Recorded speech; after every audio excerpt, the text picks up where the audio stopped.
And also Lauren may be sitting over here. She'll come up a little bit later. She's going to talk a little bit about some advocacy work that we're doing too, right after I do my presentation. But I'm going to go ahead and get started. Because I know time is a little limited. Again, welcome. Glad to have you all here. I think that, Hi, when we talk about Black history, my of course, name we're is talking about Pamela American Bailey, history. and this is And we talk about Black history, invitation we to a cannot not talk about conversation, a place and I'm like here at Sapelo. If Rise you haven't been Grizzly there, you should go there. for a panel And discussion so the contact us. about Source Sapelo list, more Island. information, things Afterwards, like I that. want to have a live We can talk about that a little conversation bit later. with some of I'm looking forward to this because, the audience members when and the people think speaker of who the came island, today. sometimes So we stand think that it's a by. monolith, and We're it's going to not. listen to the There's sort of a panel, number of different and then voices, powerful afterwards, I'm going voices, to have a live other conversation organizations that are with also people are advocating, here, but none of that asking them works some unless we have questions about what everyone they working together. learned, That what they means didn't all know, of and you how they being here feel today about the is very information. important. So please All give right. yourself a hand too. So I'm going to go ahead and get started, but the first thing I'd like to do is on October 19th, 2024, we know that there was a terrible, tragic event that happened on the island with gangway collapse, and 7 people lost their lives. And so I have this here. I'd like to take a few moments of silence, but first I'd like to read their names going from left to right. We have Ms. Jacqueline Carter Cruz, Cynthia Gibbs. We have Charles McIntosh, William Johnson Jr., Ms. Carlotta McIntosh, Isaiah Thomas, and of course, Ms. Queen Welch. And we just want to always remember them and honor their memory. And if we can just have a few moments of silence before we get started.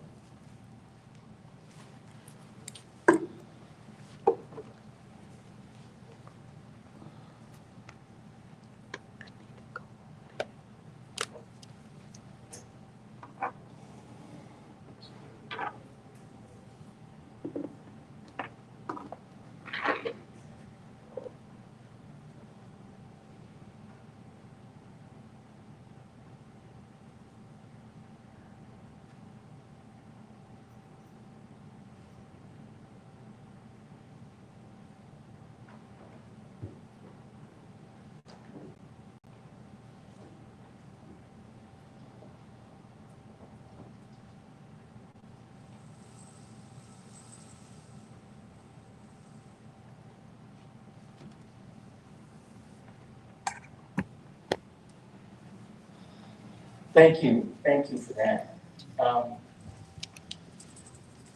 Thank you so much. Because we always are thinking about those people and their families. They are now with our ancestors, but they will always be a part of us.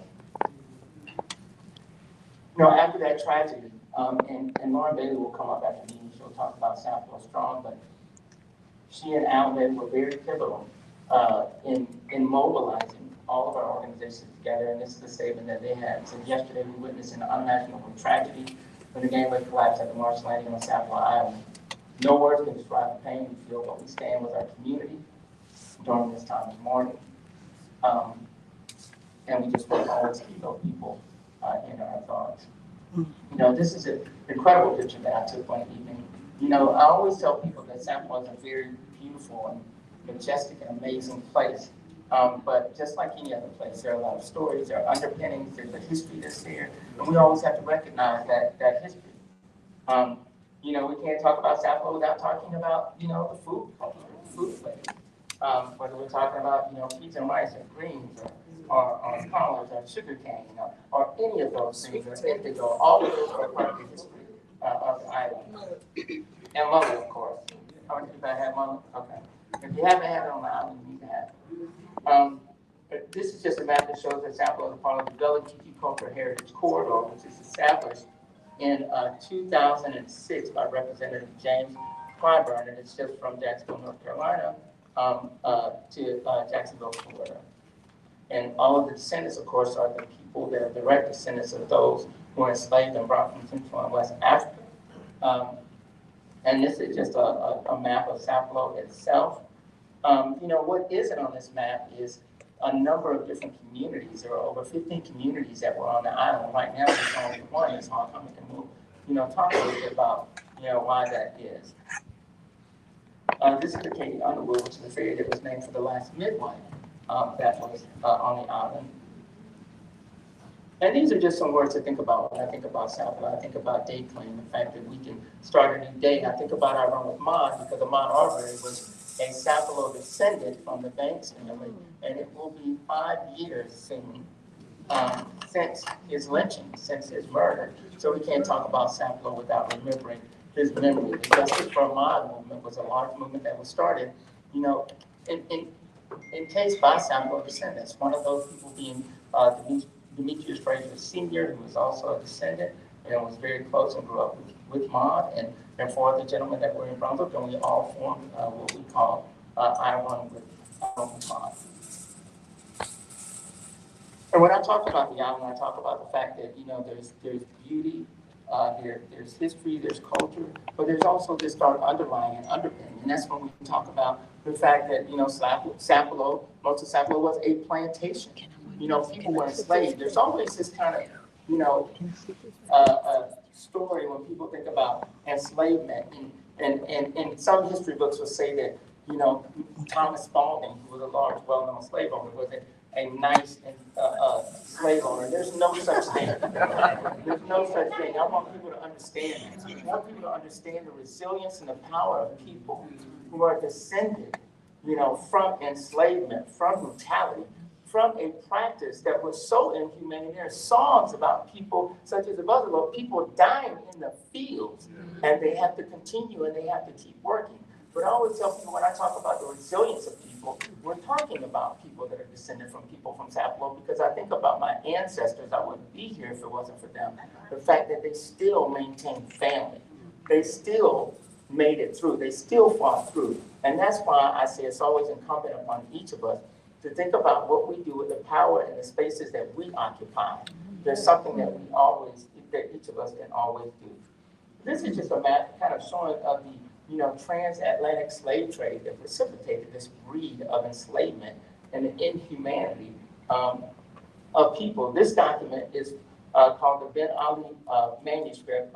Bilal Muhammad is a figure or an ancestor that most of our families can trace our origin back to. He was enslaved, captured, was in the Turks and Caicos for a number of years, and then purchased by a man named Thomas Spalding and brought to Sapelo in 1802. This is a book that is housed at the University of Georgia that has some religious writings that he wrote in his older age. At first, they thought it was just kind of these scribblings, but it is religious text that he remembered from when he was free. This is just a picture from a production that I wrote back in around 2013, 2014, that was performed at Emory University through the E.P.A. Wilson Center called the Sapelo Project. At the time, around 2012, we were going through a tax fight, and I was working with the theater program, and I thought about what are some other ways that I can advocate. And this is just an example of what is it that you can do with the work that you do that can help someone else, that can bring attention to an injustice, to something that's wrong. So I always say there's something that everyone can do no matter what it is. You have to figure it out. All of us aren't meant to go out and protest. All of us aren't meant to go out and speak at county meetings. But man, there's a lot of other things that you can do if you find your gift or what it is that makes you work. And that is the power that we all possess, working together to advocate. This is just a picture of the New York Times of Brandon Dixon, who's throwing out a casting net. We'll talk about a little bit of that with our panel. That, on the tradition, one of the well-known traditions, basket weaving. We'll talk about that. This is a picture of Doc Banks, or Deacon William Banks, who is a family member of a direct family member of the mob. But this is just him. He was doing a basket demonstration for a group that brought to the island. And these are just some pictures from the production. This is a picture of a quilt. You'll see some quotes from Terry Bailey, who is here today.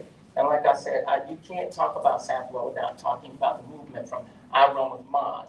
I think that Sapelo can be a space where people can bring things together to advocate not only for, the Gullah Geechee culture and the people, but advocate for our own humanity and the connectedness that we have, to one another.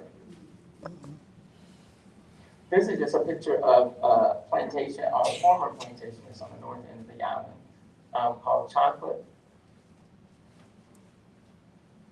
This is a plaque that's at our Behavior Cemetery, which used to also be a settlement that was on the island. And if you go on a tour on the island, you cannot go on the cemetery, but you can see it from the outside. But you can see it was put on the National Register in 1996, but it was established around 1805, so around the 1800s. It's a picture of one of our churches. We have two churches: First African Baptist, St. Louis Baptist. And then up on the north end, the First African Baptist at Raccoon Bluff, which used to also be a vibrant community that's on the island. And right now, there's actually litigation that is ongoing from some descendants who are trying to get their land back. And one thing I want to note just about this sign, which is at Chocolate, nowhere on this sign does it say anything about enslavement at all. So thinking about the history and how it's told, and it's always told by the people who are in power, right?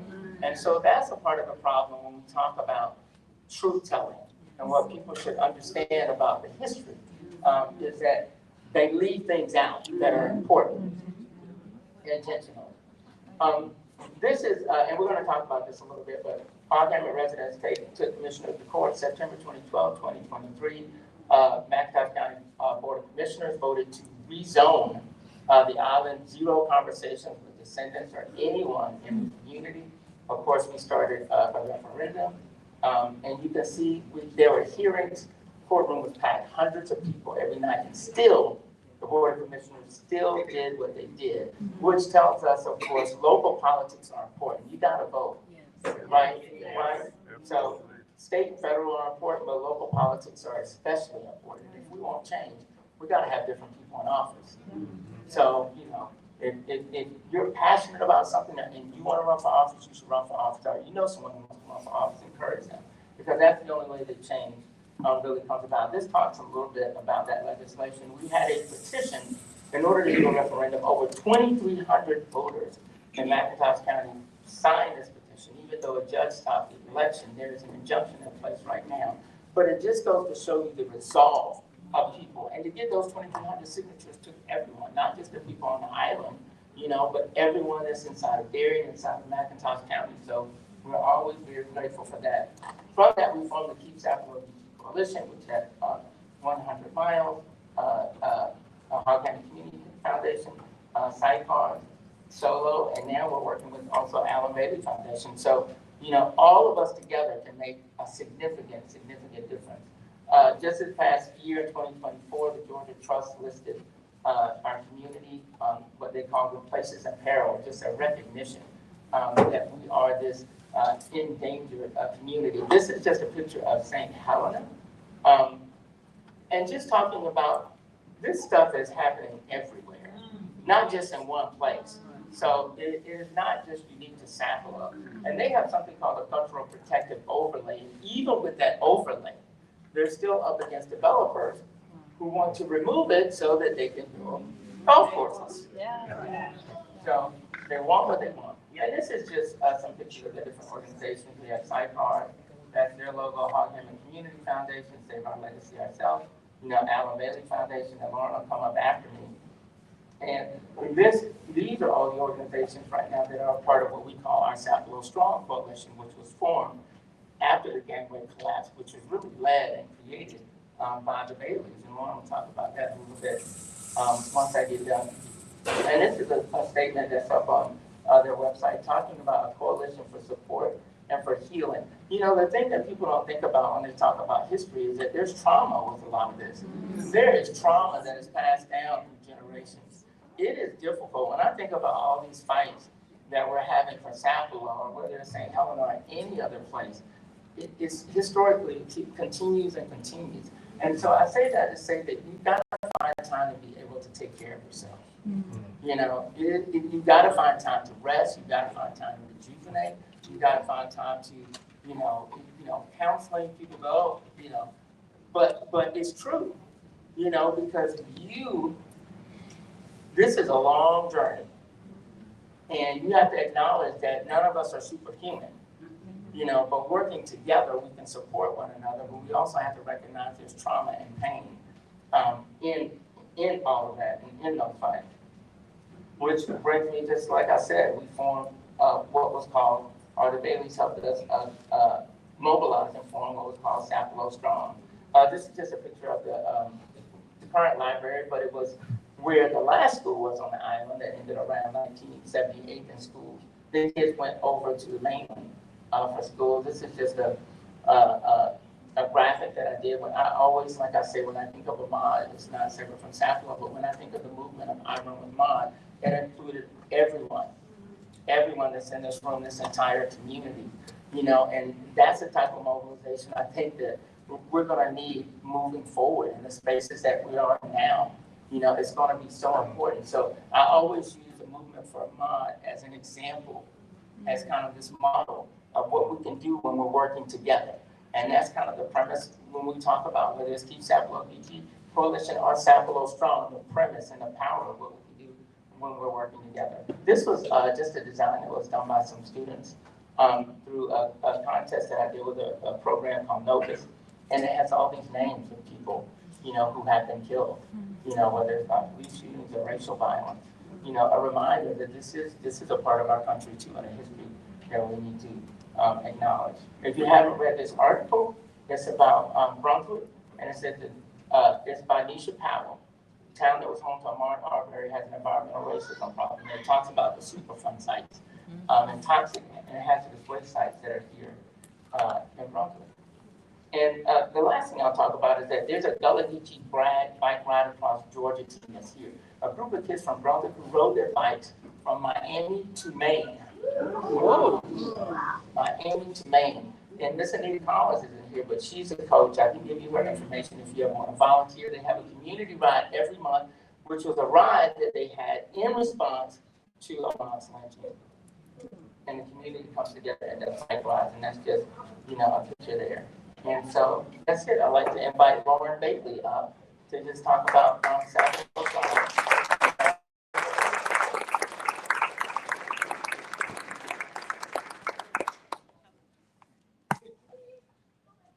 Give us just 1 second. We're just gonna.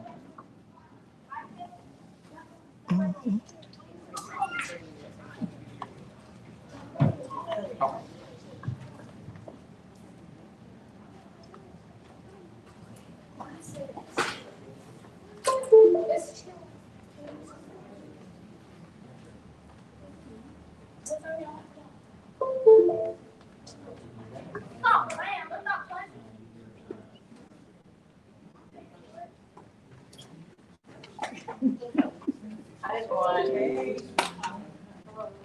I don't know, sometimes after hearing all of that, I just need to take a deep breath.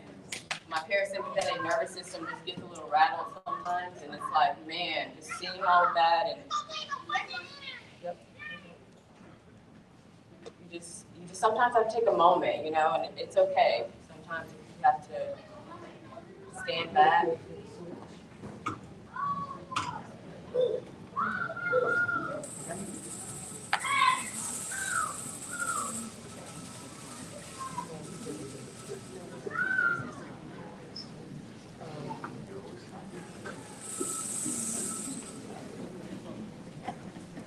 So, Sapelo Strong, it started after the gangway collapse, and I just always think, I saw my husband carrying dead bodies, and it takes me a lot to talk about this. Sometimes I end up with tears, I feel like I am now. But just, he's had to carry so much weight for so long, and just to see how, even today, Sapelo's people, we are still fighting for ourselves, still having to be the ones to pick up the pieces. And that's why we formed Sapelo Strong, because it's more than just a movement. It's a fight for our culture, history, and resilience. So this was formed, as Jazz said, in response to the dock collapse. And we started an emergency relief effort that has grown into a coalition of our community-led organizations, as you see here. And we're all working together to preserve Sapelo Island culture and to support its descendants.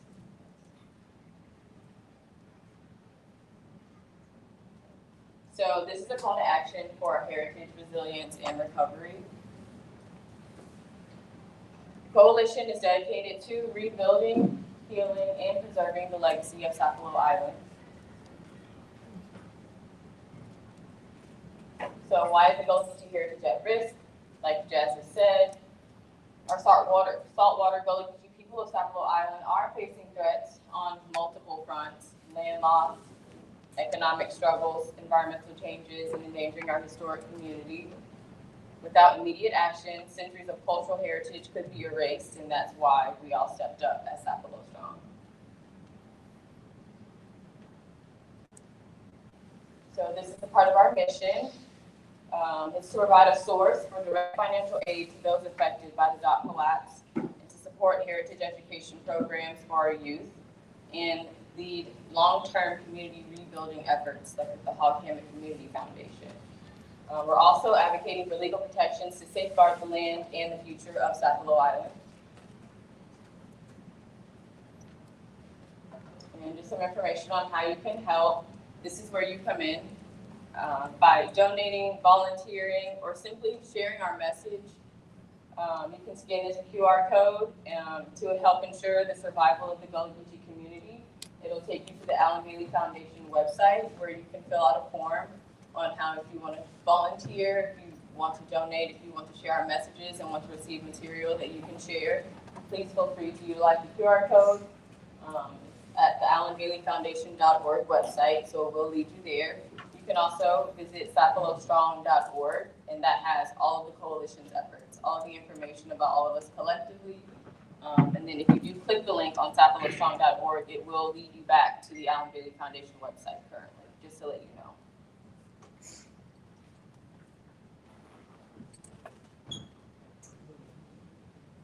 So this is, like Jess said, this is for humanity. Everyone looks to the lighthouse.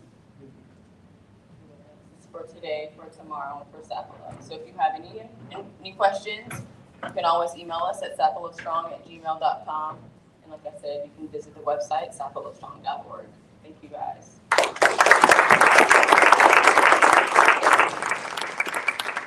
And so now I'm going to have our panelists come up and Lauren too.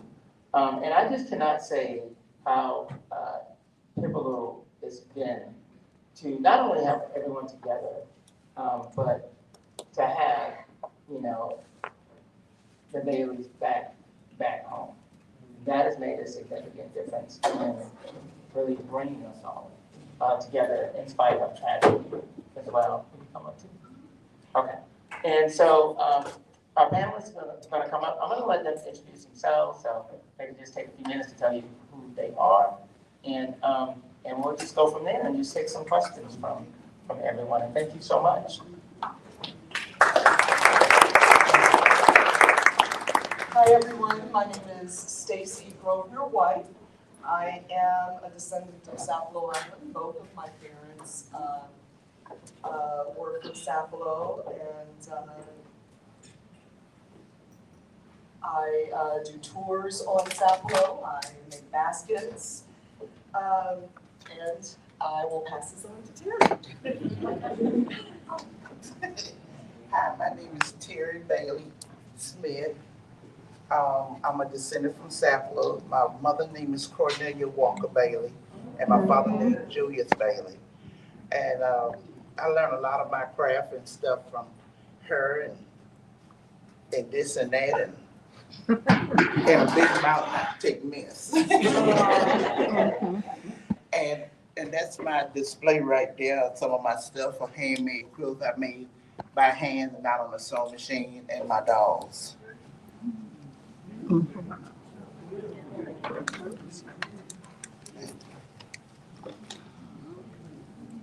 Yes, so I'm a descendant from Sapelo, and my brother Maurice and Stanley, they're still over there on the island as well. And I will pass it on to Nikki, which is a descendant from Sapelo. Good afternoon. I am Roniki, go by Nikki Williams, and my grandfather, my paternal grandfather, was born on Sapelo in 1934, we think. I am now taking up the torch. Didn't expect I was going to be, but I am treasurer of the Sapelo Island Cultural and Revitalization Society, the treasurer of Hog Hammock Community Foundation. I help social media for saving our legacy ourselves, aka Solo. I am helping a new generation form a group called Voices of Sapelo. So I am one of those ones that has their hands in just about everything that they can on Sapelo. And I also work on Sapelo, so. Good afternoon. My name is Richard Banks. I'm third generation Sapelo Island descendant. My father, Melvin Banks Sr., was born on one of the communities. It's called Lumber Landing on Sapelo. I'm a retired military and retired federal government worker as well. I came back to Sapelo, born and raised in Brunswick, as a matter of fact, but I came back to Sapelo because of the peace and the serenity that I always felt when I was over there. Thank you. Hello again. I'm Lauren Bailey. My husband is Alan Bailey. He is a descendant of Sapelo Island. Some of you might have heard of him. He went to McIntosh County. I'd like to say he was an all-star. He also, we met at the University of Miami. And he played for Kansas City Chiefs for 8 years and the Atlanta Falcons for 2 years. And coming back here after his retirement has been very fulfilling. I mean, it's literally been from God. We just can't even believe the timing of us coming back home, and just the need and for us to be here it's been very rewarding. And the peace that we've received by being around our people is just, can't trade it for anything in the world. Just a little bit about me. I'm an industrial organizational psychologist. So people analytics are my thing. I like to organize structure and have organizational development. So Sapelo Strong is, that's my baby, right up my alley, to just do good and to continue to take in whatever everyone is pouring in and to provide some structure to it. So thank you for having me.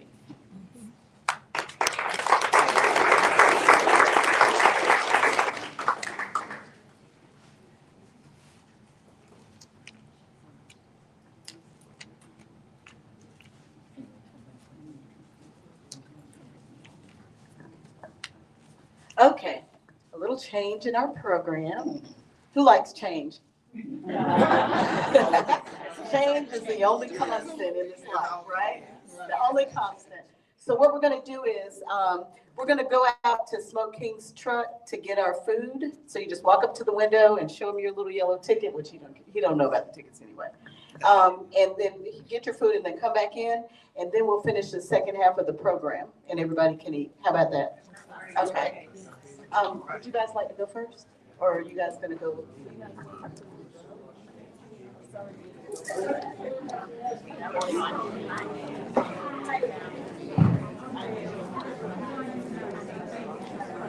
Okay. Oh, and one more thing. If you're a vegan or you don't like meat or you're allergic to meat, these are all salads over here that he already brought in. And then here are the drinks for the people that are going to get you, all of y'all. This is everybody's drinks. And these are salads in the tableware, silverware, plasticware. Oh, and dessert provided by our board of directors.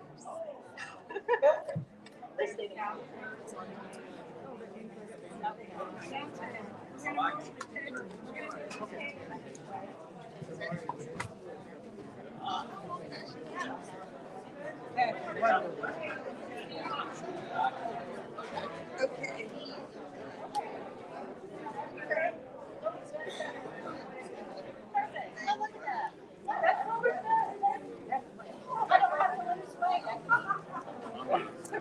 All right, so you heard that we're going to take a brief break. Everybody's going to get their lunch. So I don't want to turn this off because then I would have to start all over again. So hang in here.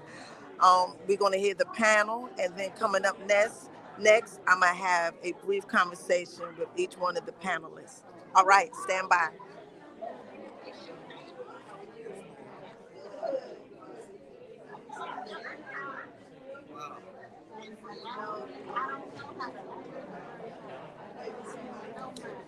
You take pictures at all the functions, right? I do, and I also right now do video live, and then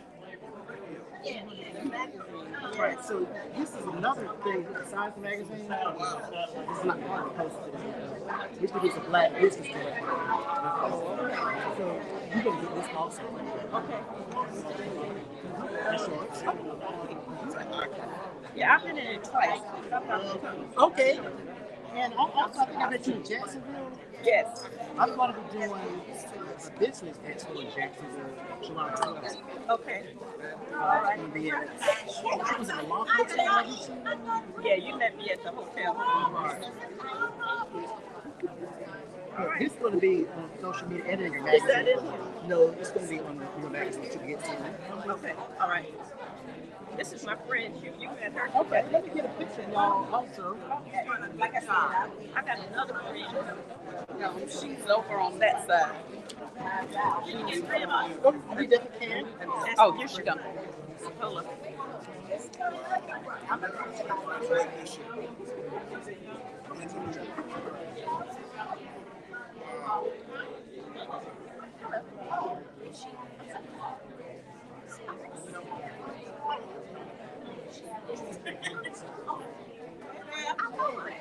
All right.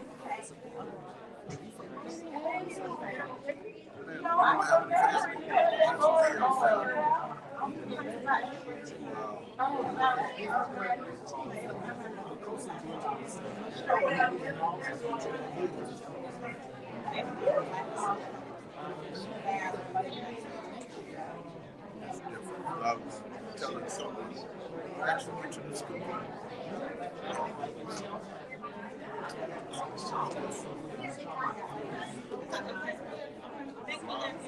It's changed. I have to go back and get a separate recipe.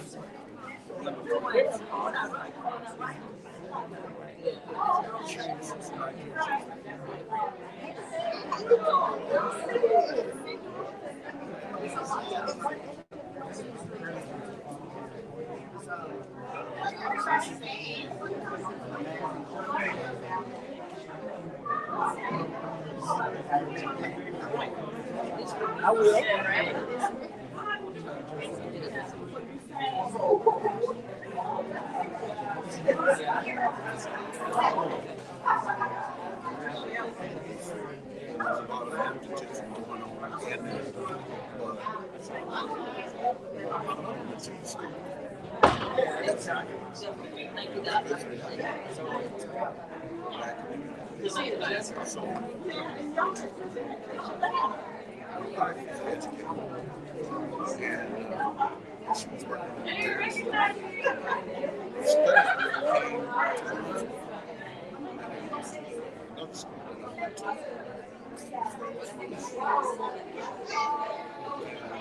All that money that went into the renovation, Yes. when she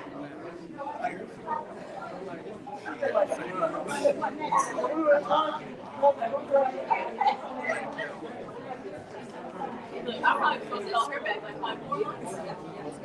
That's right. Everyone's supposed to do it.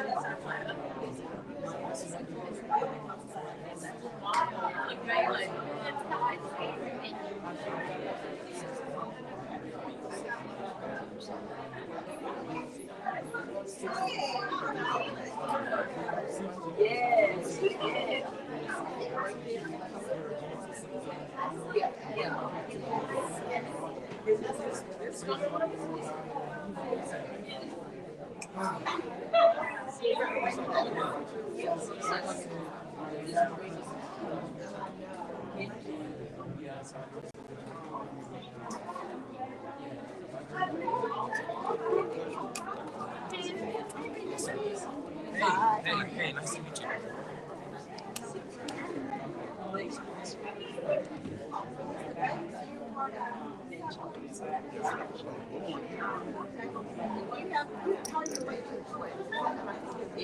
Airplane, third cousin. Wow. They put it on. Not yet. Not yet. I'm thinking about making that move. Okay. I work over there. I'm doing all of this. For everybody else that's over there. Everybody else got it over there. You know, stay in the plan. How about you?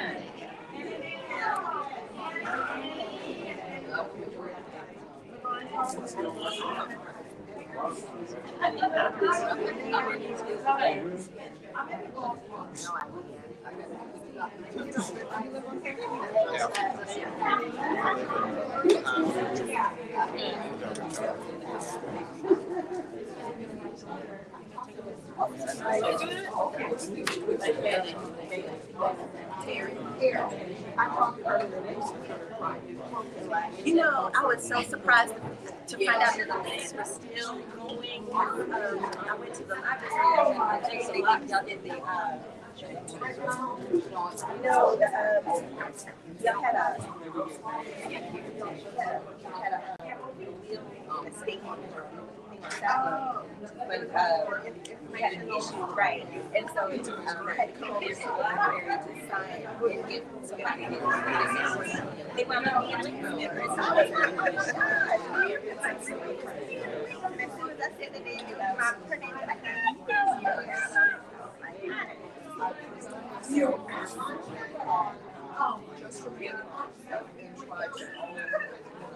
that is a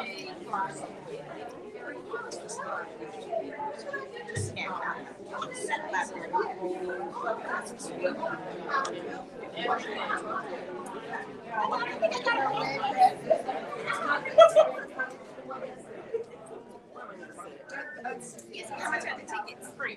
Oh, really? Well, put me down. Don't pass me for free.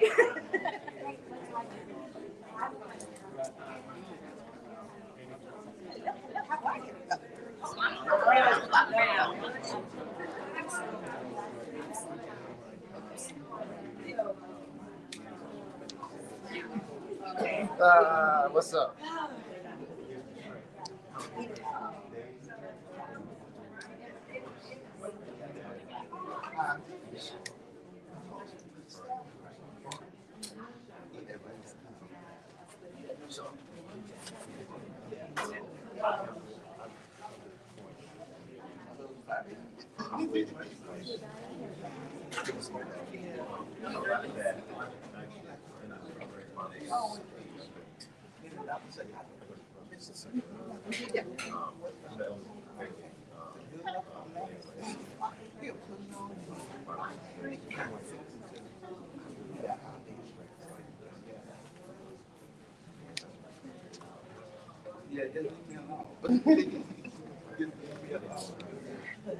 How are you doing? Good. I'm waiting inside. Yeah, me too. Me too.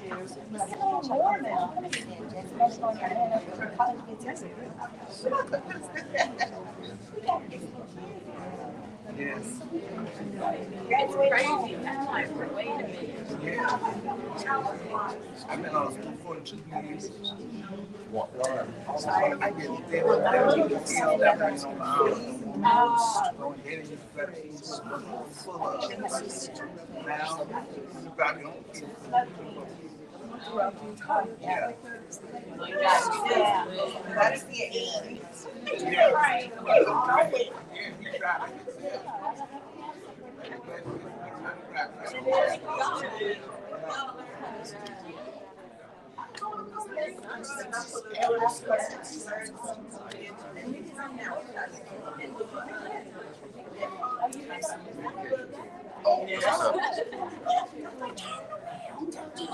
don't turn to the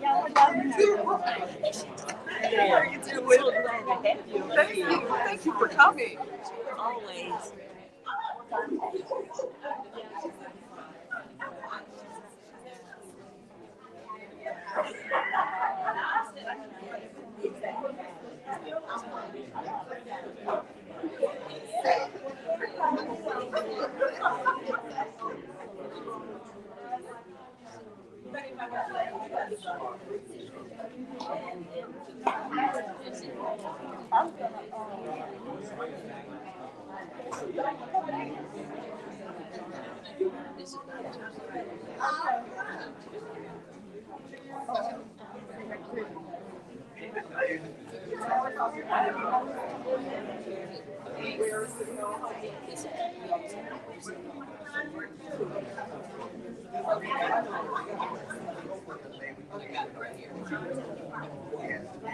Stay short.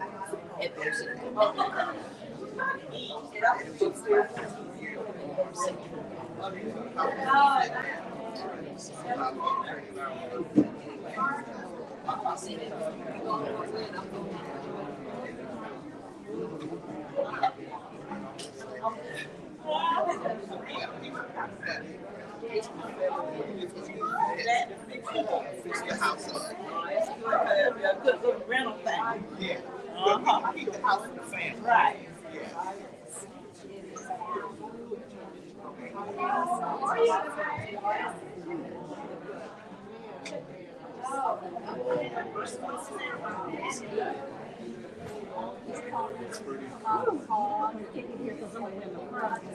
This is what life is like.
Good to see you, Stacy.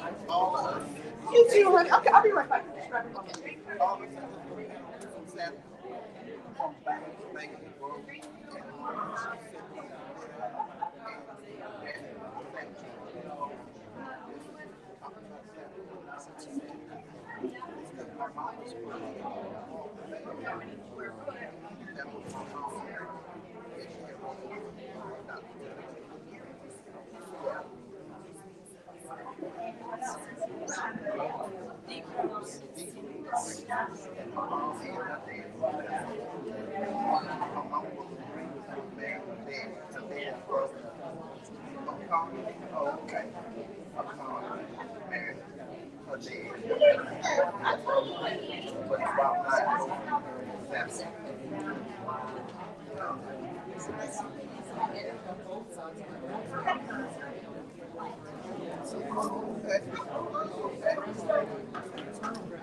Well, what I'm saying is when you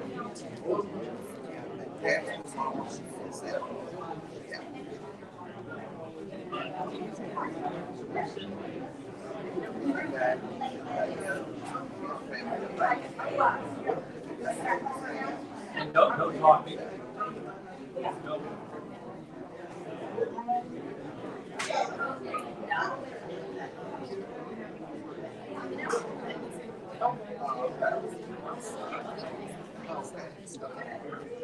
On Saturday,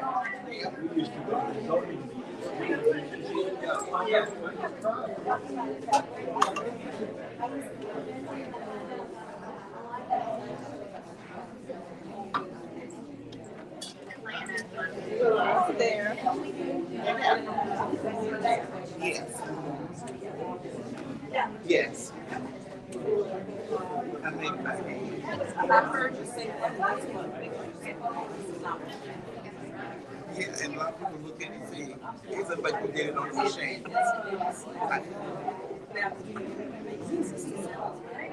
I did, but when my mom was living, I was doing it, the dogs and selling.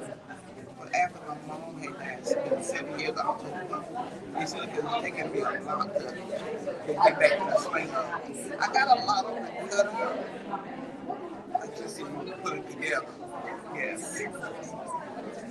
I had some long time ago, but I just didn't have it. Okay. I'm making a family tree for a lady. She stayed down the street from me. Me and her talk all the time. We're trying to be good friends. She lost a baby boy 2 years ago on the 1st of February. They find him. And she had such a hard time. My daughter's good friends with his son. So I'm making her a family tree. And I'm going to put all the names on the will. I had made one for somebody, and his wife had died, and he had a son with special needs. And he was a little white guy. And he always talked about this black lady that was in nanny when he was in Savannah. And he just attached to me so tight and my mama. And then one day I made him a family cereal. He was 2 years in December 27th of last year. And to this day, that crib still on his baby. He slept in that crib every day. Yeah, yeah. That's the one thing I need to start doing. I need to take pictures. Maybe I need to post up something. Everybody and want something from Terry to send me a picture of it.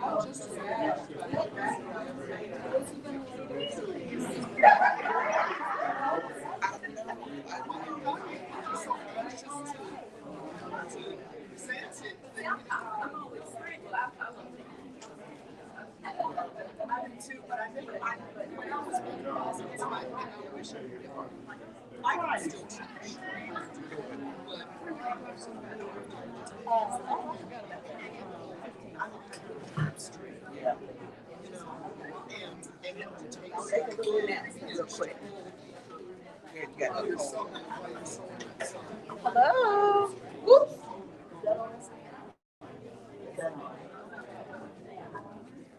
We'll be talking about that.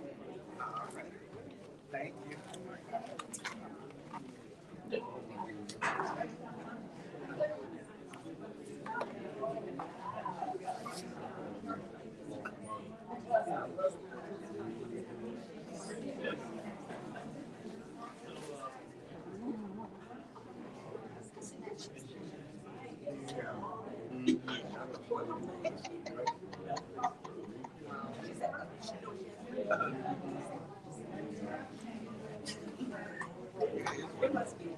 Five of us here.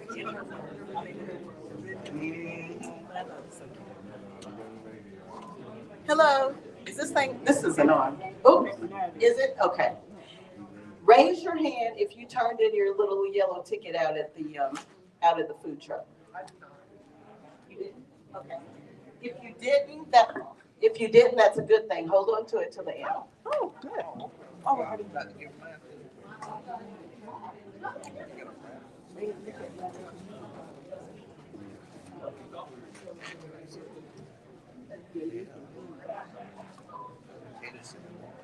How are you doing? Good. Are you going to be able to come on Thursday night? We're doing another panel discussion at Harrington Schools. Oh, I think I got an answer. Yeah, well, yeah, if you don't mind, that'd be great. I've sent it to you on your phone.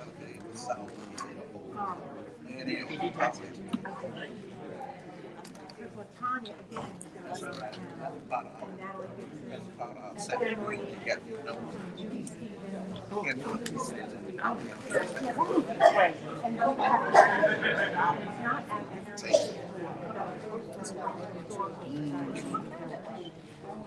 Yeah, I think so.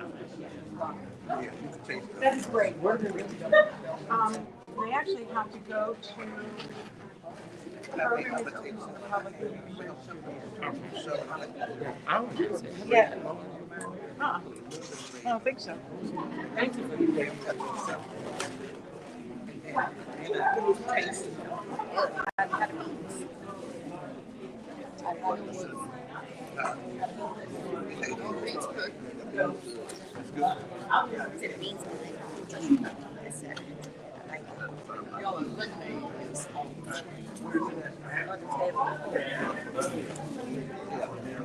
They got lemonade and sweet tea.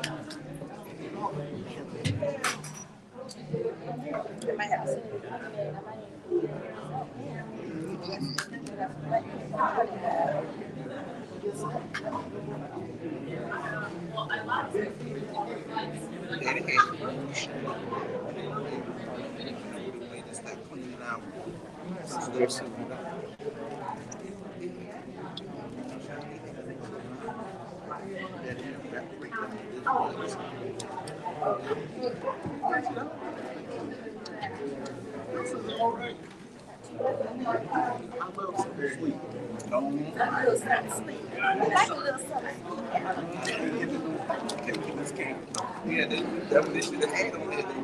That's one of them blockers over there.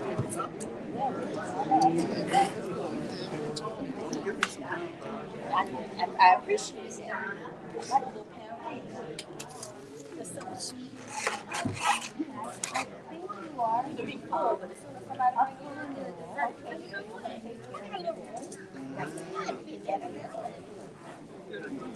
Now, Miss Manning makes some pound cake off the tree.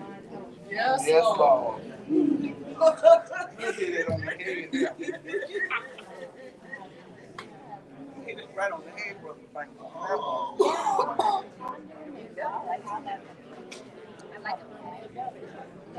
you. The Maddie Banks, she can show it out. So when you put a piece in your mouth, it's just melt.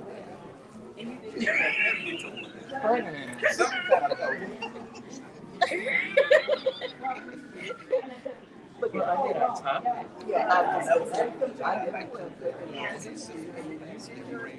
You know, all this is done. No, you know, we have, so after, we're gonna have to, this is our little meeting stuff when we give our mission. You need to do that first. Yeah, when we start on the top, I'll do this first to get out of the way. Do that. And then you can have the rest of it. That's it. That works. Okay. And I mean, I'll ask for 3 of them. Okay. But, a lot of times, depending on how excited the speaker was, they just clap and then they talk and then they leave. I know. But anyway. Thank you for being so.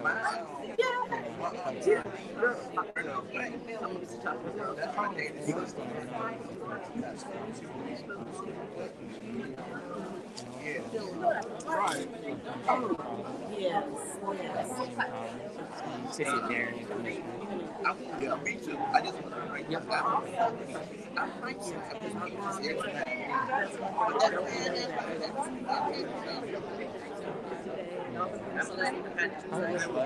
search it out.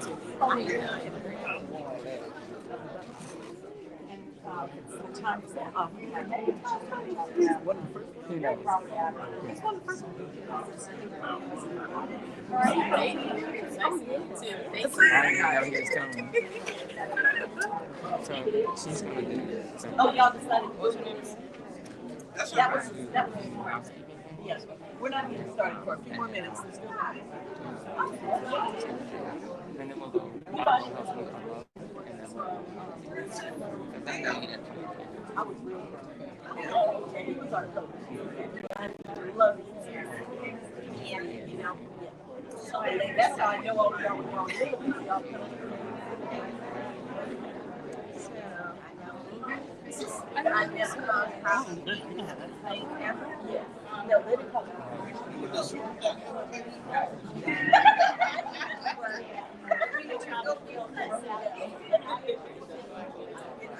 I have one. I got one of those. Two for here at the table. Okay, good. If you'll fill it out, we're gonna make out. Actually, almost finished. I'll give it to you. That would be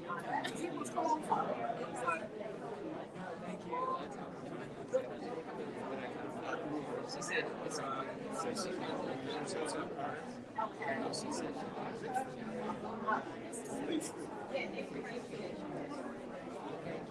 I'm excited.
I went to elementary.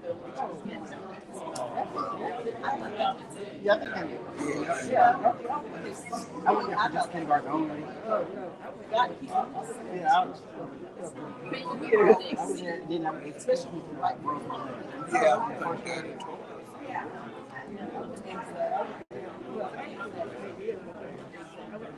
first and fifth grade, and then no, first and fourth grade, then in fifth grade, they moved us to Brown, and then we were back to this one, fifth grade. Well, we have a middle school, but then we didn't start a middle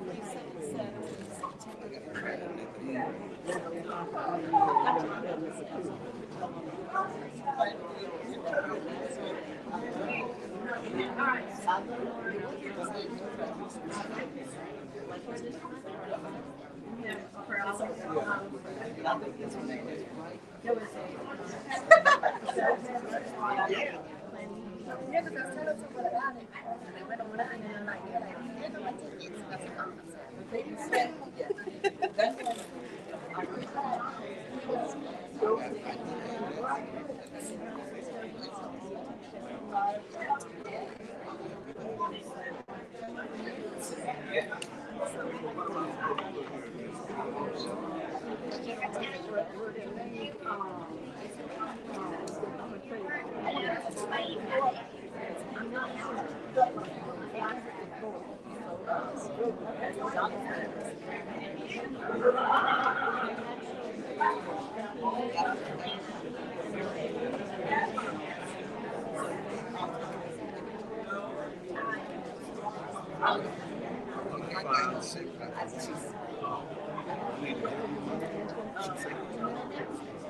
It's no possibility. Wow. Or, you know what?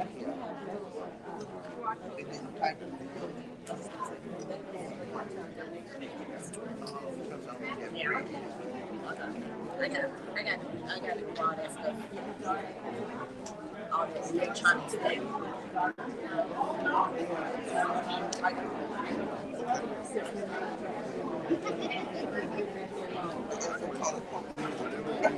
That's a good honeymoon right there. You go in there and I don't get I did it with my debit card and my driving license yesterday. My husband take the stop and play the film.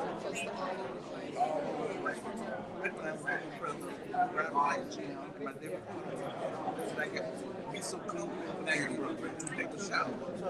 He called me for as a business. This is great.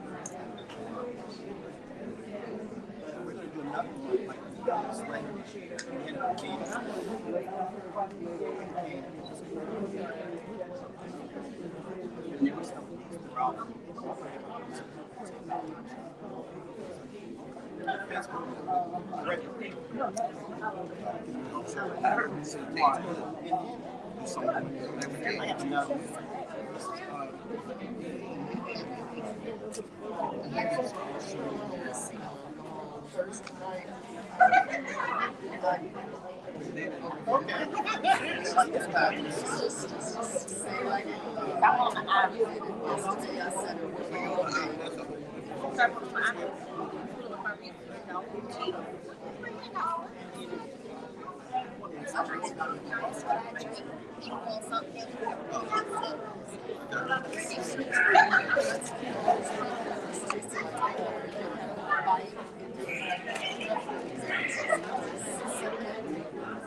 Hey, my beautiful.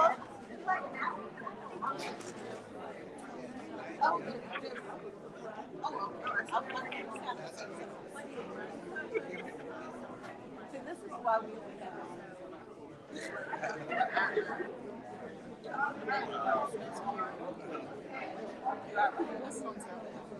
I don't know, I wasn't on there. I think I came on song.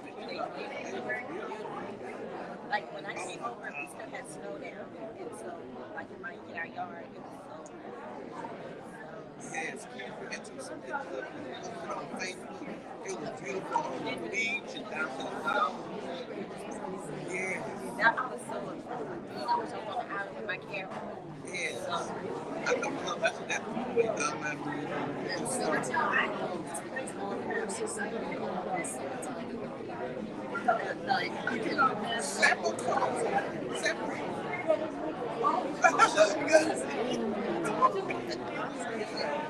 That's simple. That is cold. And if the cold here go through your bone, that's I get that.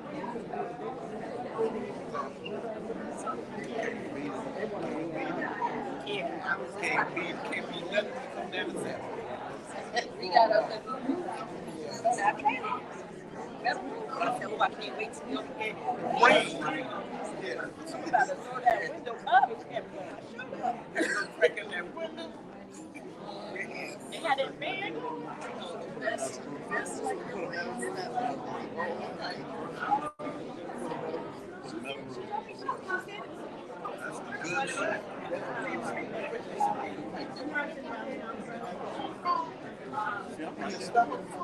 I'm sitting on the lawn. So I get it. Yeah, I get that good. Get that good.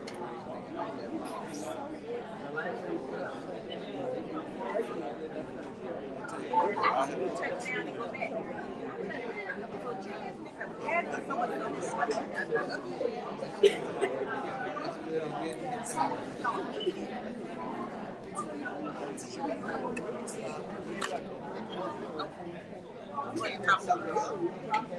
You wasn't talking to me, I'm sorry. That's right.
Yes.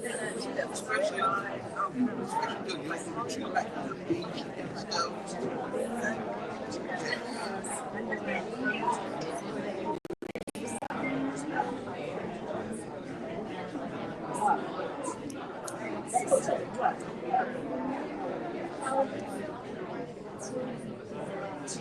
So open up and you can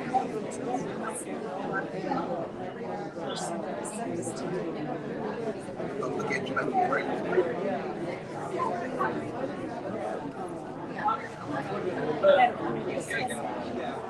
I mean, I can't call the name, but I just know.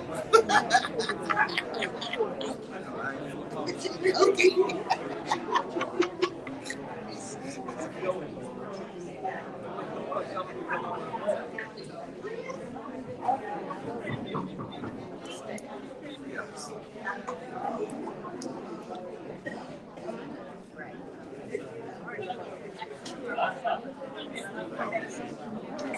The next time we came here.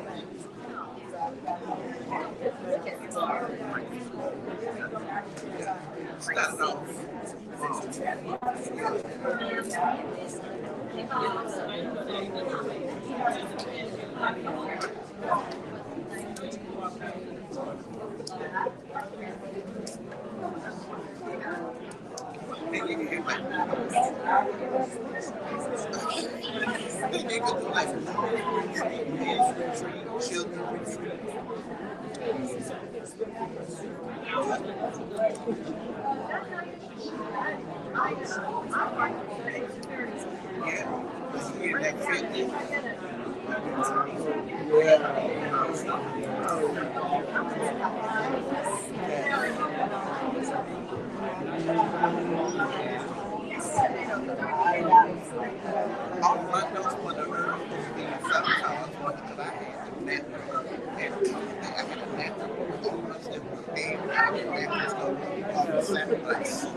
It's so unacceptable if you can afford an angle.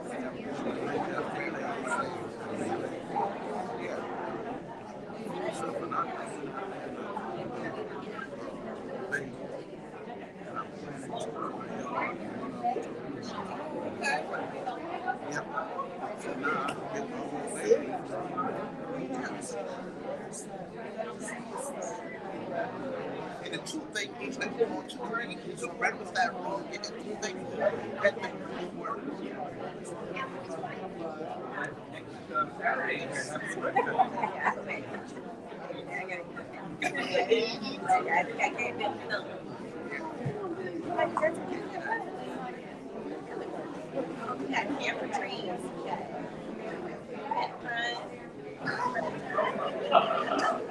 My granddad and my grandmother used to say you take the Spanish ball and you bubble it and make a tea out of that.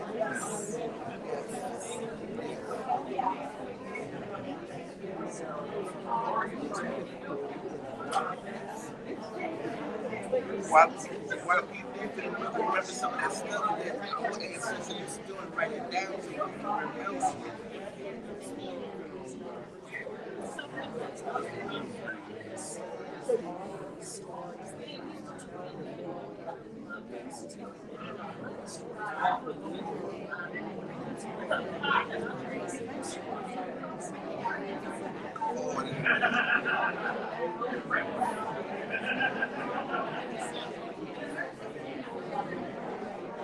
While we're talking about it, and it's so fresh in our mind. But some might trigger up if we remember something else. Yeah. And Maddie and Lula. She might remember something else.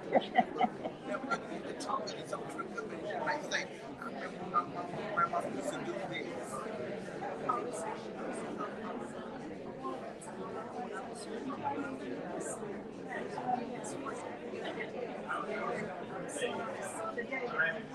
And you know somebody from South Carolina, they have a better hour still.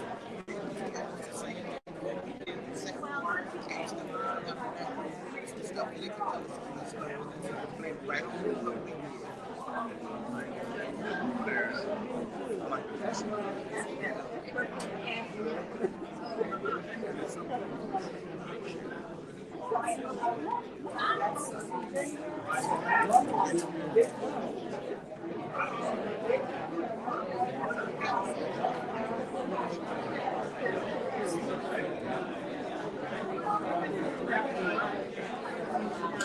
Okay, so everybody is about almost finished with their lunch.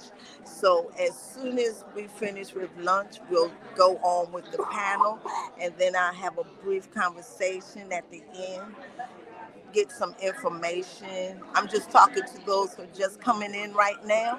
We have Rise Risley, and we are here with Josiah Watts, speaking about Sapelo and the culture and the nature of its gem. All right, so stand by. All right.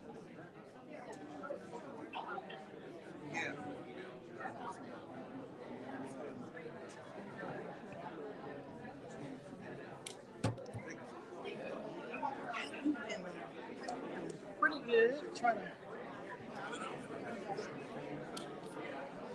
You had the funniest pictures in the magazine. I see what you did with the, what was the last place you put together? Last week? Yeah, at the expo. Right. Expo.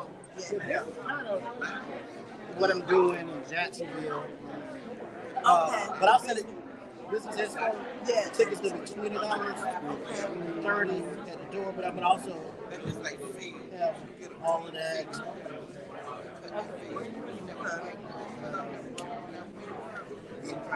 Thank you. You always, I love your podcast. You ready to get started?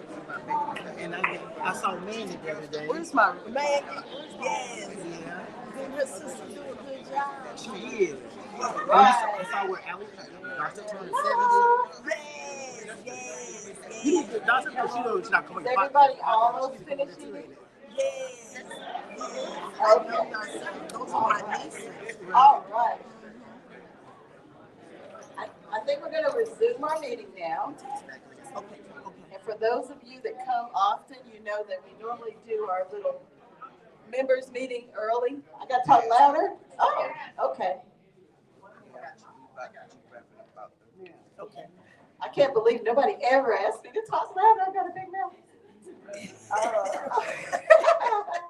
So right now we're going to do our meeting portion of our luncheon that we normally do at the beginning.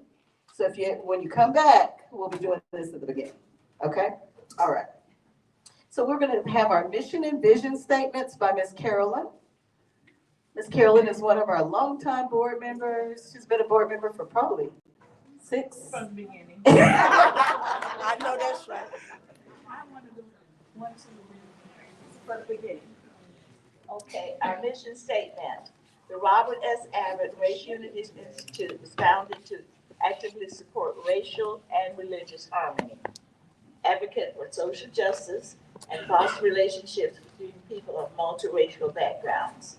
with the purpose of transcending and ending discrimination. Our vision. The Abbott Institute envisions a community where healing and reconciliation are common among people of all identities. Social justice is upheld and honored, and people honestly engage in history to engage more truthfully in the present. Thank you. Thank you.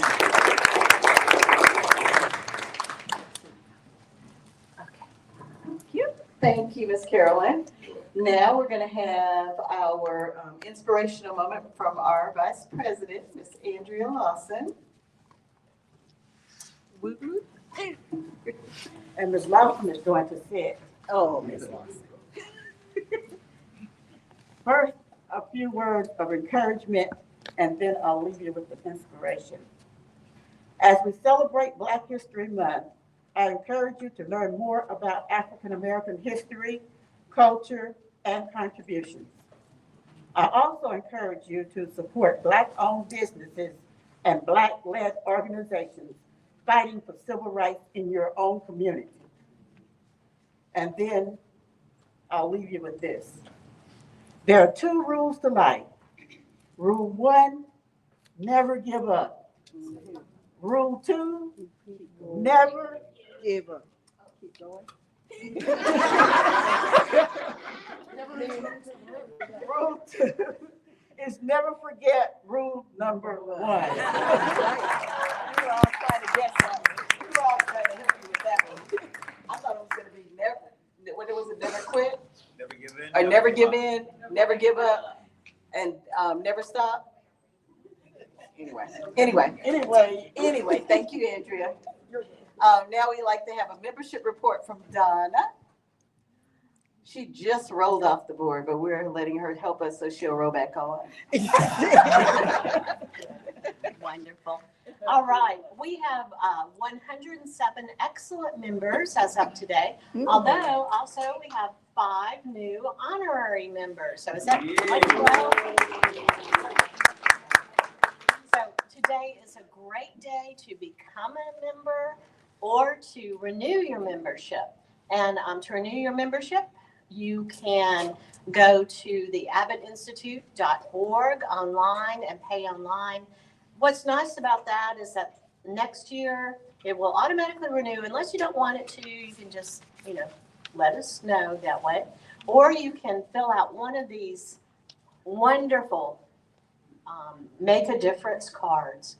And either you can give it to me or you can mail it in later. So we really appreciate you guys. And this is a great program. And it's wonderful to see all of you. Thank you. Thank you, Diane.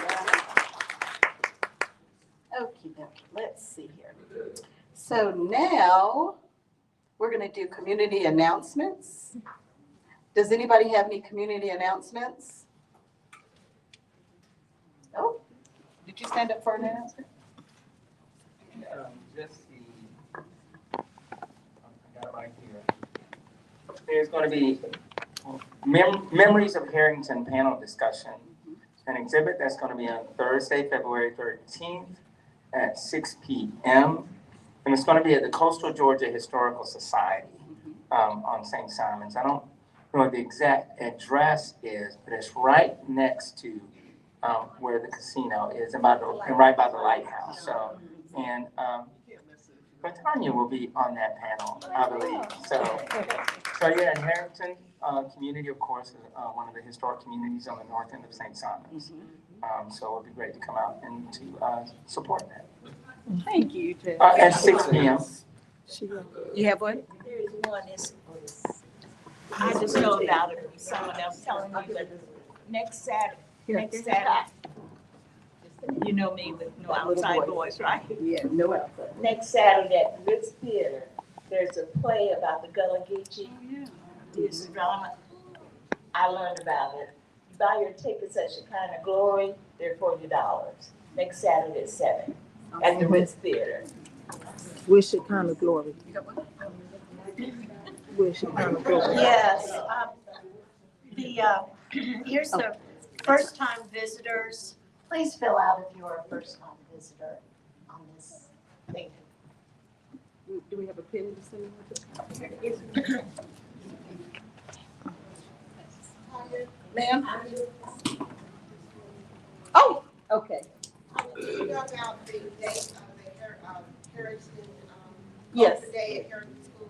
I don't remember the date. Oh, I think it's don't. February 22nd, if I'm not mistaken. Okay. And if you go on the SSI Heritage Coalition.org, I think it's on there. Oh, hey. I think that's where it is. And I think it's February 22nd. I'm not exactly sure, but Emery and Odessa Rooks at the Harrington School. If you just call the school, they'll tell you. Thank you. Anything else? And one more to make sure to add is that 2025 Weeping Time commemoration. And that will be on Saturday, March 1st. There'll be a number of events throughout the week.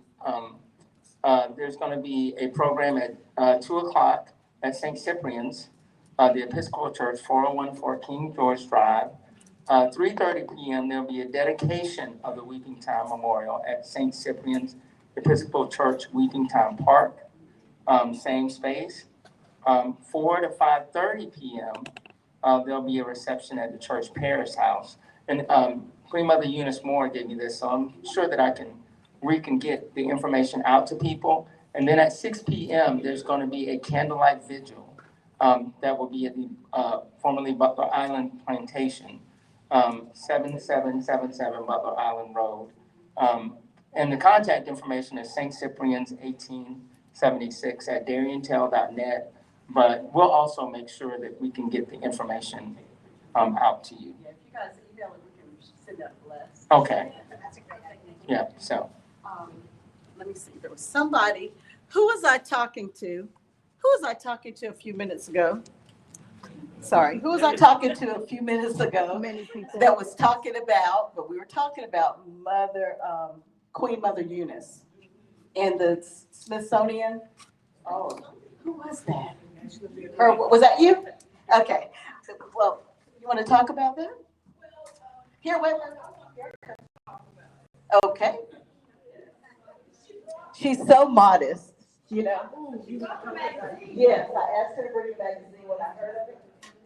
But anyway, she's a real big wig, y'all. Good evening. I am a part of this organization.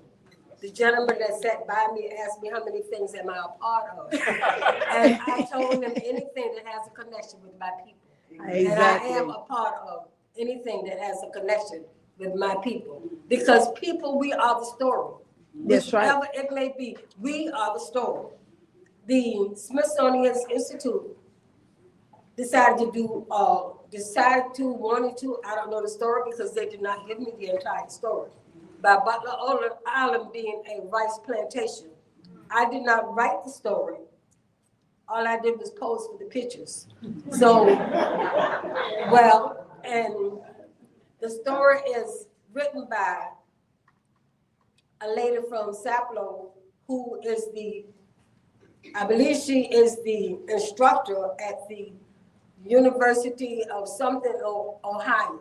Don't hold me to what it is, but I do know that she is a descendant and her name is Melissa Green. She wrote the story. Amy Mitchell is in there, and a gentleman named, I can't remember his whole name, Liverpool, who is the descendant of Liverpool Hazard, the last enslaved person on Butler Island. Just for information. Thank you for your concerns and thank you for listening to me messing it up. Okay, thank you, Queen Mother. Thank you. Thank you.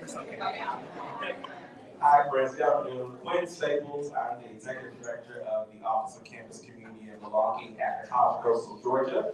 And so I just want you all to be aware on February 20th at 9 a.m. we're having our annual breakfast for the Boys of Summer and Girls of Summer program where you can come, hear about our successes over the last couple of years, of course, donate, and then really celebrate the great work that we're doing for middle grade African American boys and girls. built in this area. So that'll be February 20th, 9 a.m., free breakfast, the whole buffet, over at the college in the conference center. Okay. But please stop low key if you donate. We want donations. Yes, okay. Don't low key donations. Don't low key Don't low donations. key it. So give us $100 each. Hey, if you can do 1,000, do 2. Okay. Yeah, do it now. Don't wait. Checks too. Do the night. All right, I'm gonna turn things back over to Jazz. Okay, and one more announcement also on March 1st.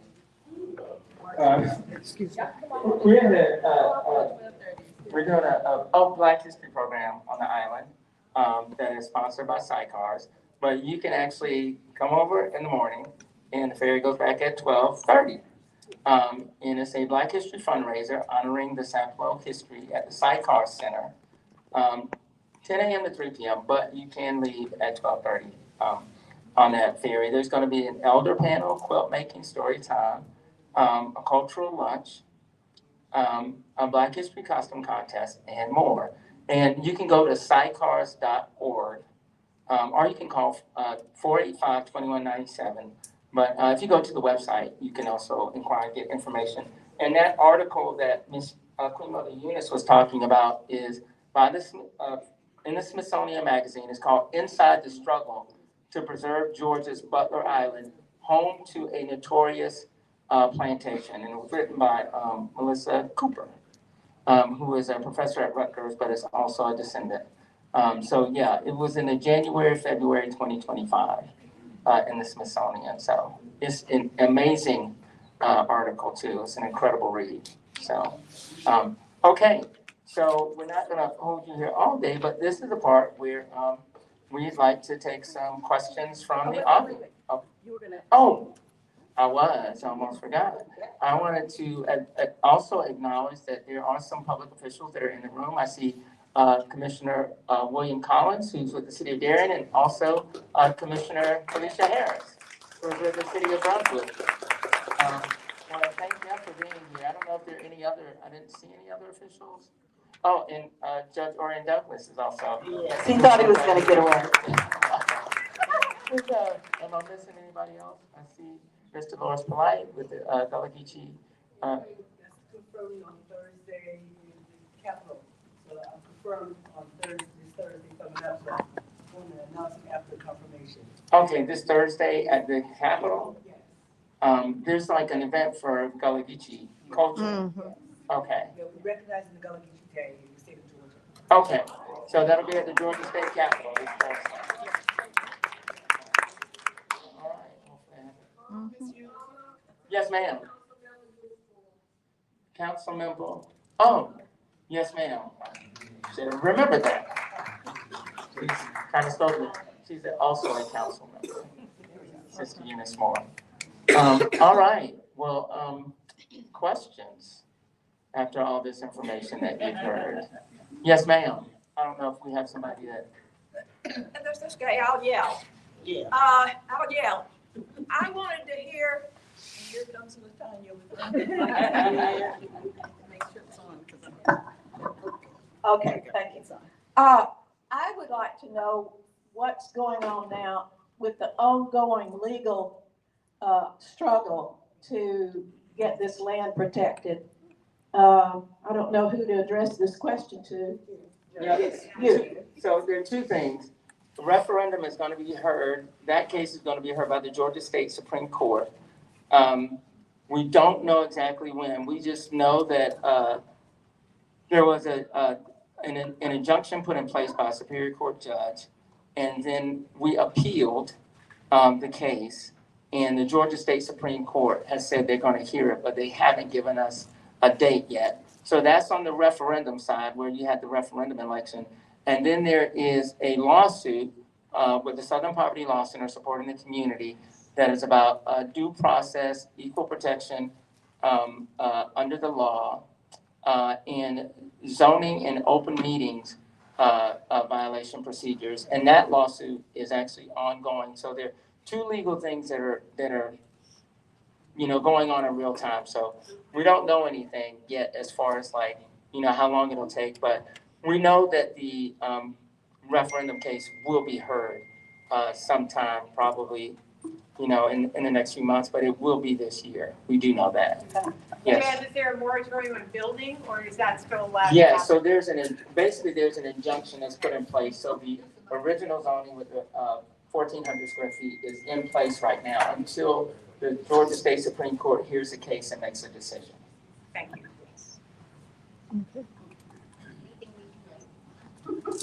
She asked if there's anything that she can do. I think supporting the organizations that are involved in this, and I always tell people it's good to, if you can find ways to directly support, all the community organizations, whether it's Allen Bailey Foundation, Solo, Organic Community Foundation, Sidebars, and 100 Miles has been more of on the legal side. That's where the attorneys have been, funded through. But finding a way to support those organizations is really something that you can do. And we're also going to be putting more information out. I think, how you can write to a lot of these local officials as well, like the county commissioners too. So, yes, they love phone calls. Being sarcastic there, but yes, those are some ways that you can support. Yeah. Questions for the panel? Anyone?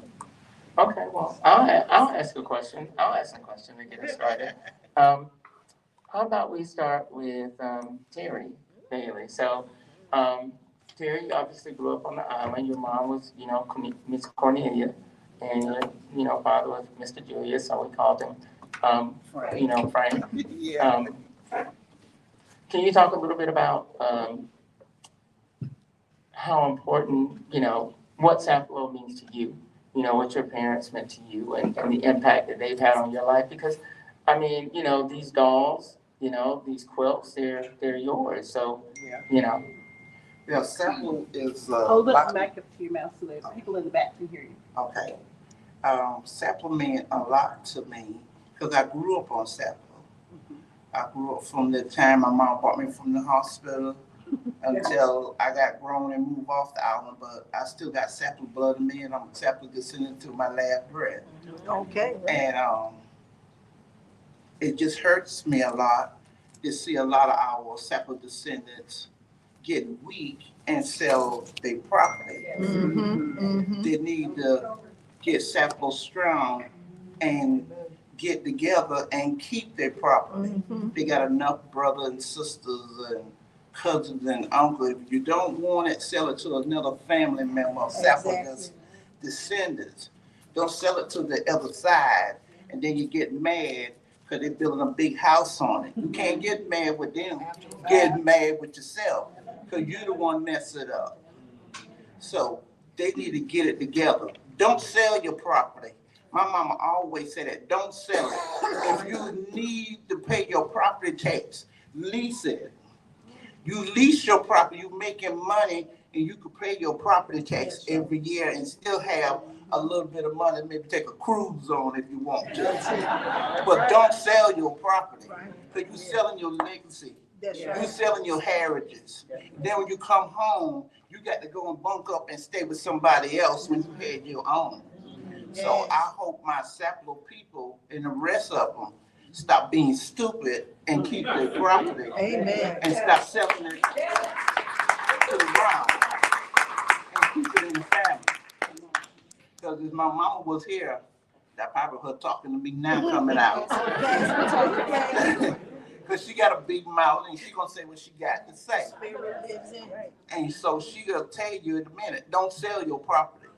Your mama and your daddy, your uncle, your auntie, your grandmama, your great-grandma, blood and sweat and tears fought too hard to let it see it slip between the finger like water. And then you sit back and say, I remember my grandmama house was there, my mama house there.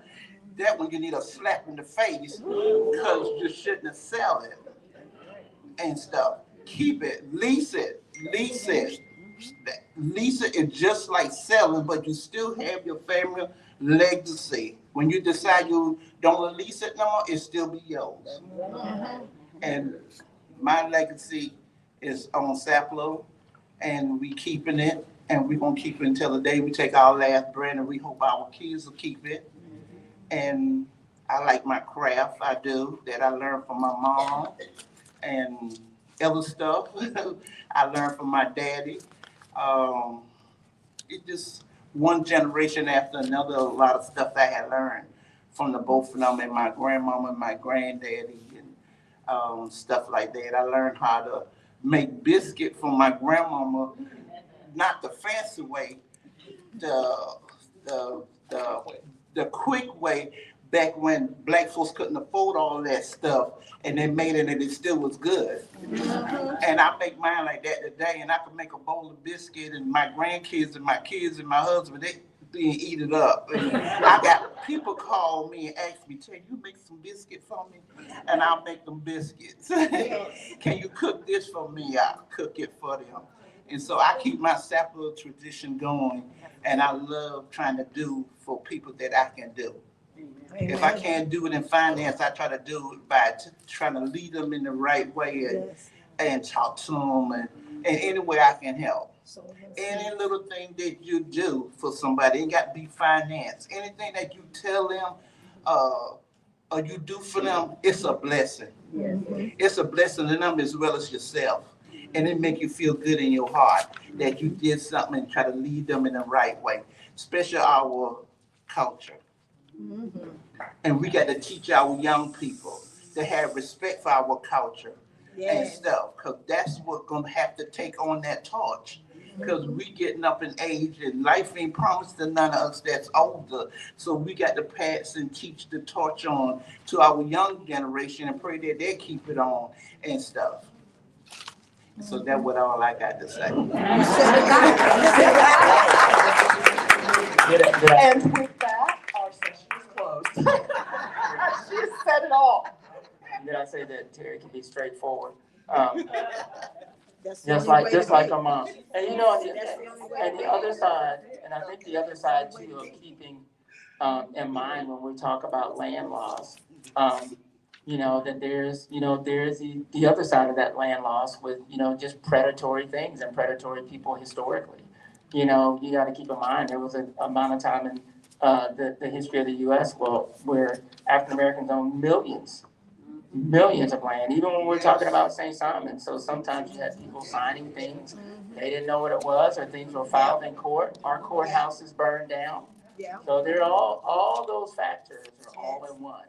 So when we talk about preserving our legacy, keeping our land, but we also have to talk about the legal side of things and how we can work to support organizations and communities, with those legal processes. I worked at a place called the Georgia Heirs Property Law Center, and that's where I started to learn about, probate documents and all these things. And I'd be looking at things and going, what in the world is this?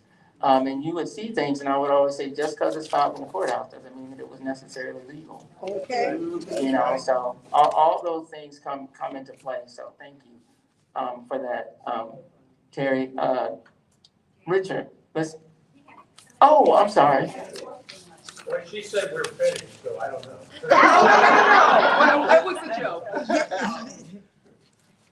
Well, I could just yell it out. How systematic is the effort to keep the Sapelo diaspora connected?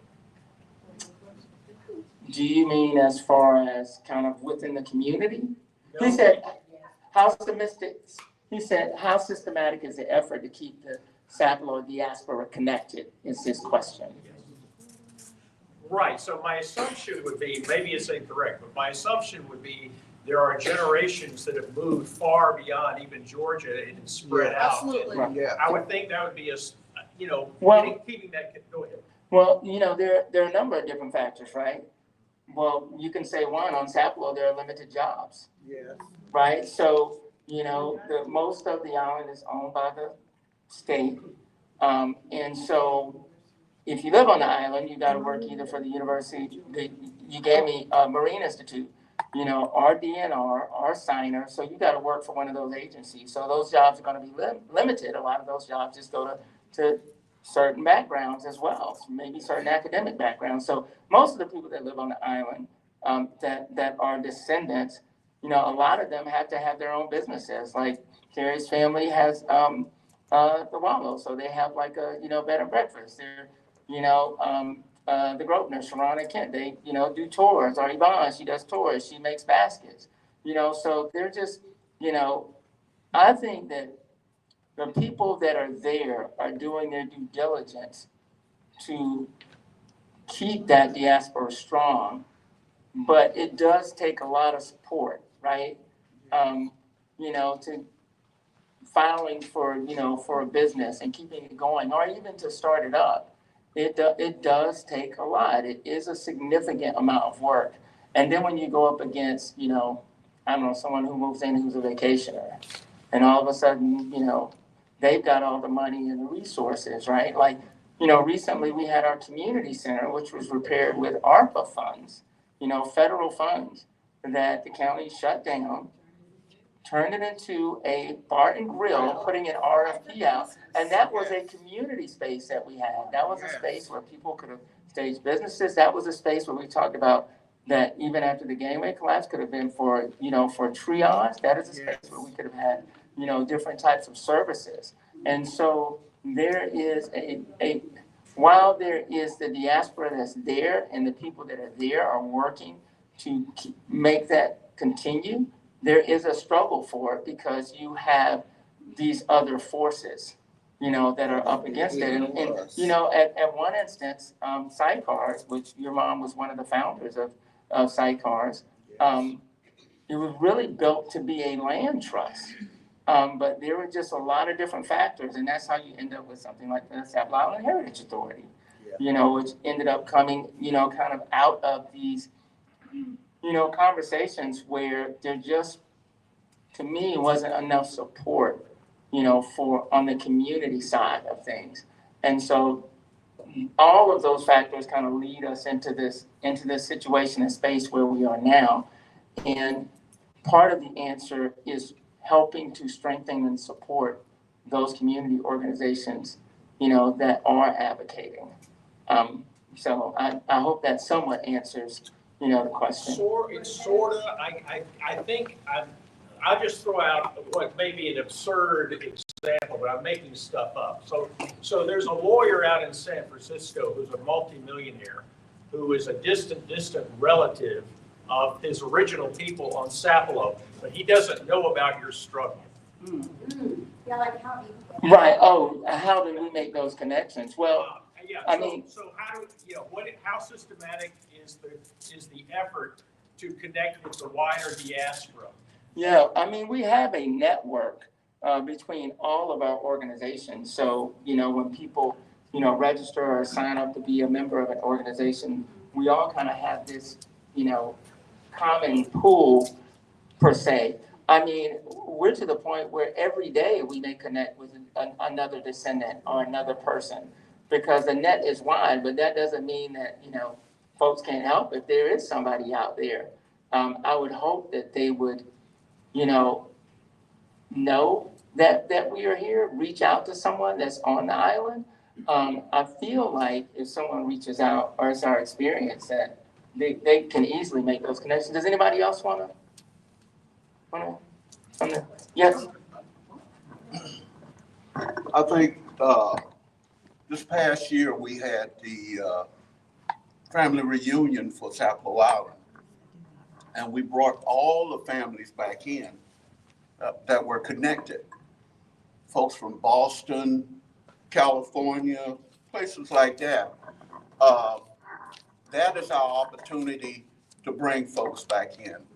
I don't know if Jasper remember a conversation that we had before regarding how do we get the young people? How do we get them back, get them involved? I could say for myself, 66, well, I'll be 66 this year. I left Brunswick because there was nothing there for me. Right. Nothing here for me. I went to the school. I went to several of the schools here in Brunswick, and you look at where the money is. Yes. How is the community investing in the community? And it's not being done. It wasn't done. There's no jobs. Let me rephrase that. The jobs on Sapelo for descendants is limited. Yes. Okay. We're talking about inclusion and so forth. Legitimately, if there's an opportunity for work, are you qualified for that work? Do you have the education and training for that work? We have to come up with ways of bringing these young people back. Scripture say I'm supposed to leave a legacy for my children and my children's children. Yes. And this is what I plan on doing.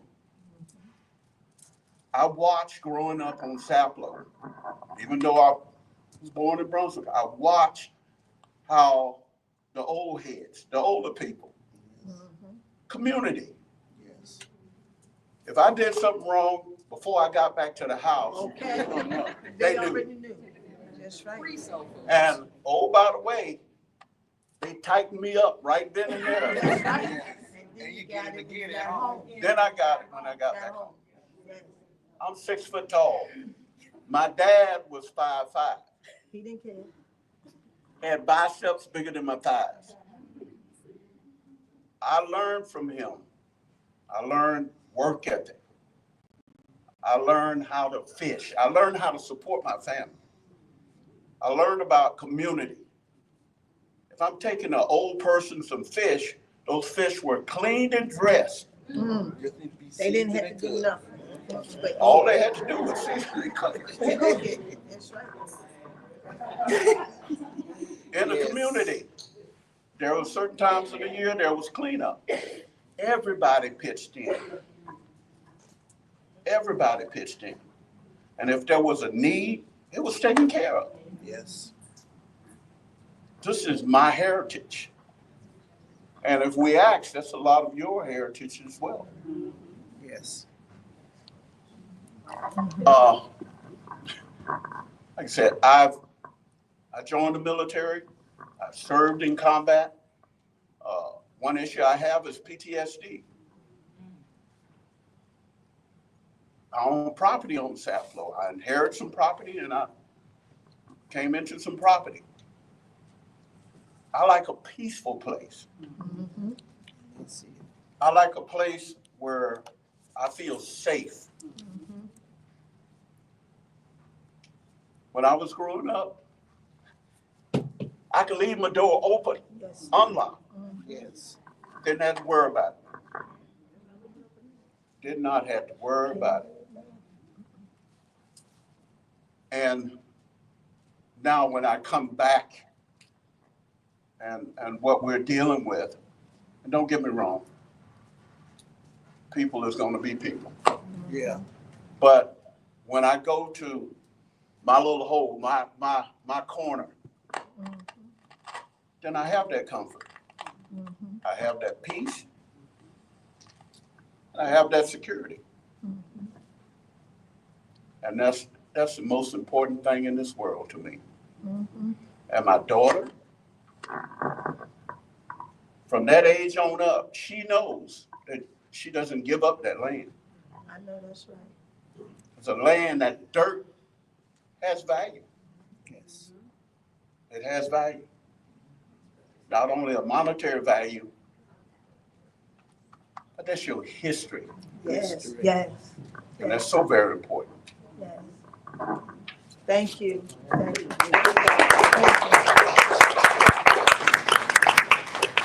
Just gonna tell you guys about some of the programs, like from Allen Bailey Foundation. We have a Sapelo Kids Week, and our first one, we had about 30 kids where teach them crabbing, teach them how to cast nets, and we did that about 3 years ago, maybe more than that, if it's showing my age.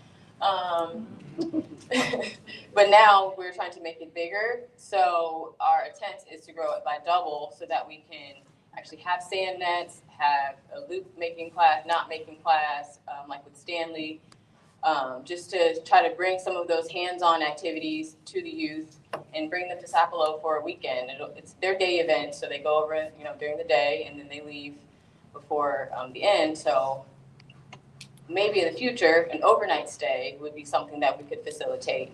But just to give you an idea of where we're trying to go with it and try to expand that vision and continue to provide more opportunity for children like her age to be able to see the importance of getting out in nature and getting out to Sapelo to visit these places that you don't see frequently, but you should, because that's where life is.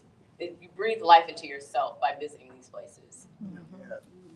And Nikki, could you add to this? Because, you came back to the island, so. I'm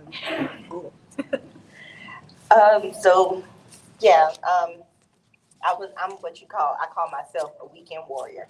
So my grandfather, and when he came back after being in the military and, meeting my grandmother, getting married, having kids, they came back and he purchased property. So I was raised by my grandparents, and we were on the island on weekends. That was what we were doing. Friday when we got out of school, we packed our bag, we hit their ferry, and we were running up and down the dirt roads by sunset. That was what we looked forward to on the weekends. And so growing up, my grandfather was also a member of sidecars. And when you're young, you hear what the older people are saying, but you don't register. Right, it doesn't register. You don't think it's gonna affect you. So I went away. I had my own children. Went to Atlanta for a while, and I came back. And when I stepped foot on the island, I was like, "Where that house come from? Where that house come from? I didn't even know that was, And I was like, okay, wait, hold on. Now I'm remembering these conversations that I heard my grandfather have about the island changing and how we don't. They said change is inevitable. We know that, but we don't want to be wiped off. Right. Yes. That's not the change we want. So I still, still took my kids over because we still had culture day, and I still worked because my granddaddy was not going to let me come over there and not work.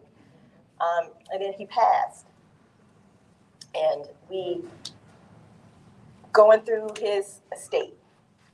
And it's like, we got the house in Brunswick, we got this other property here, but that property on Sapelo can't go anywhere. I'll sell my kidney before we sell that property.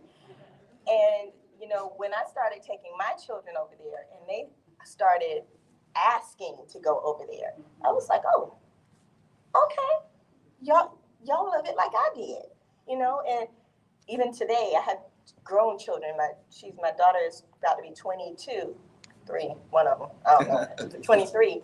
And she said, Mommy, can I take some friends over to Sapelo, to the trailer? Can we go to the beach, and, do a fire? And I was like, that's what you want to do? You don't want to go to the club? You want to, she's like, no, I want to go to the island. I want to go to the beach. I want them to see what the stars look like at night. Yes. Because we have so much light pollution here.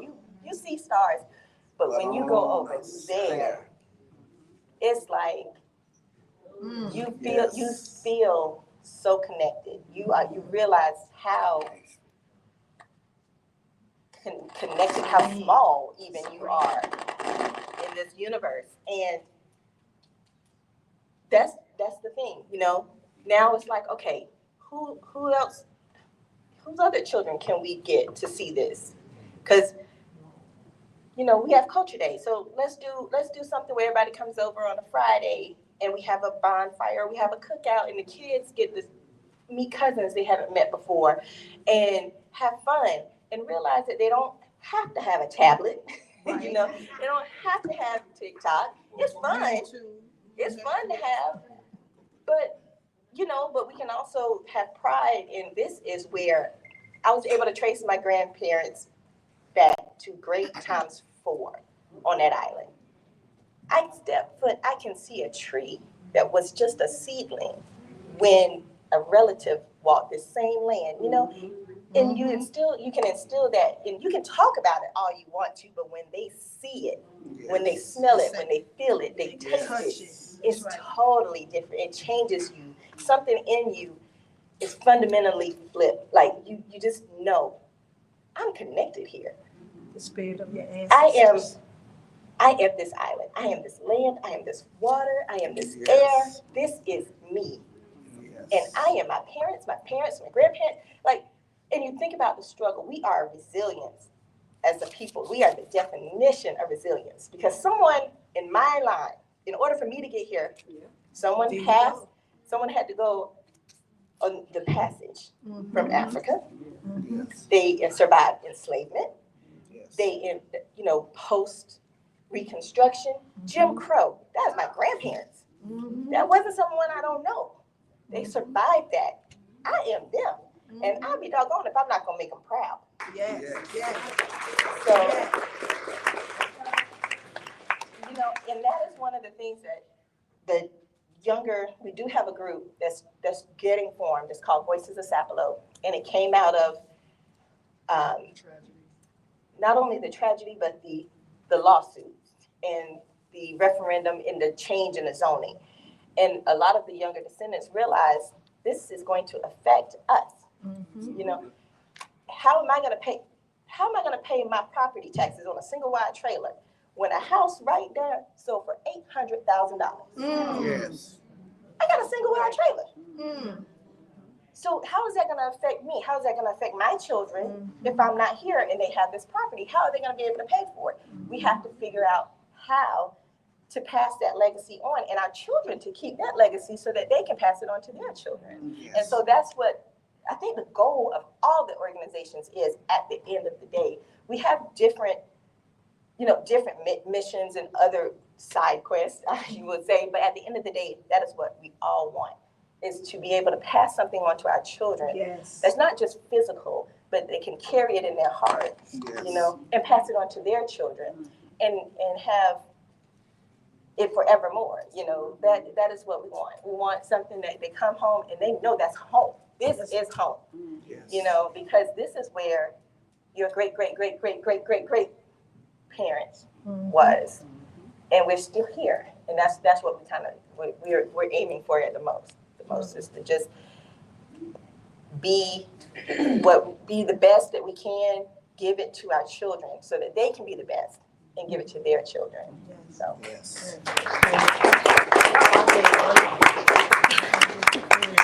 I know that we're over time, but just one more question from Commissioner Harris, which I think would be that ties into all of this that we're having this conversation about.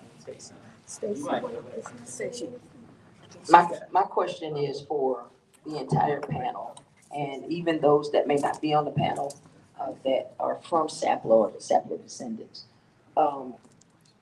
Looking at where the island is now, hearing some of the stories that are told about your heritage, thinking about commerce, thinking about the things that's happening because people are digging more into commerce, and so they're spreading out, and that's a place that they can enlarge their networks. And so with that in mind, what are some of the transferable skills or things that were done by your forefathers and mothers that you can transfer now to this generation of people, not just young people, but who's ever still living? What are some of the transferable skills that will equate to commerce coming back on the island and able to sustain that island and for you all to build that generational wealth? What are some of those transferable skills that your parents did, your grandparents did, that you can use now? You may have to tweak it some or mesh it with what is going on now in this generation, but think about some of those things that you can do that's actually transferable, that's going to equate to commerce and help you to be able to do those things that you want to do, to fight those legal battles, to do all of that other stuff. And that will bring back that younger generation. Generation wealth. It's actually something that we were just talking about here before the panel discussion started. It's my opinion that our ancestors were artisans. They were skilled artisans. They crafted things with their hand from the things around them in the environment. Things such as cast net making, seine net making, making bateaus, sweetgrass baskets. All of these things are, people see them as utilitarian, but, and yes, they were utilitarian items to our ancestors, but now they're considered art. And I believe that by building on and teaching these artisan skills to our children and to others, that's how we can preserve our legacy on Sapelo. Cooking. We have unique cooking skills on Sapelo. Miss Lula, shout out. Yeah, shout out to Miss Lula's kitchen. I'd say one thing that's very striking to me is the shrimp and grits phenomenon. Mm-hmm. What in the world? Love it. When I was a little girl, when everyone here was growing up, shrimp and grits was poor people's food. Yes. Grandmama would start a pot of grits. Granddaddy would go down the road with a net, come back with a bucketful, handful of shrimp, 1 or 2 fish, and that was breakfast. Probably sometimes breakfast or lunch. Yes. And now Jekyll Island has a shrimp and grits festival where they make millions of dollars off of shrimp and grits. But it won't be like from Sapelo. That's right. That's right. I mean, if that doesn't tell you that there's something there that's valuable to the entire world, then I don't know what does. Yes, ma'am. Yes, there is a Sapelo cookbook. Your mother and Yvonne Grosvenor wrote a cookbook, and it is for sale at the store on Sapelo. Mm-hmm.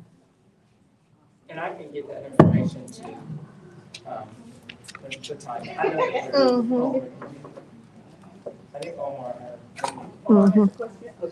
Where's the mic? Right here. Oh. Okay.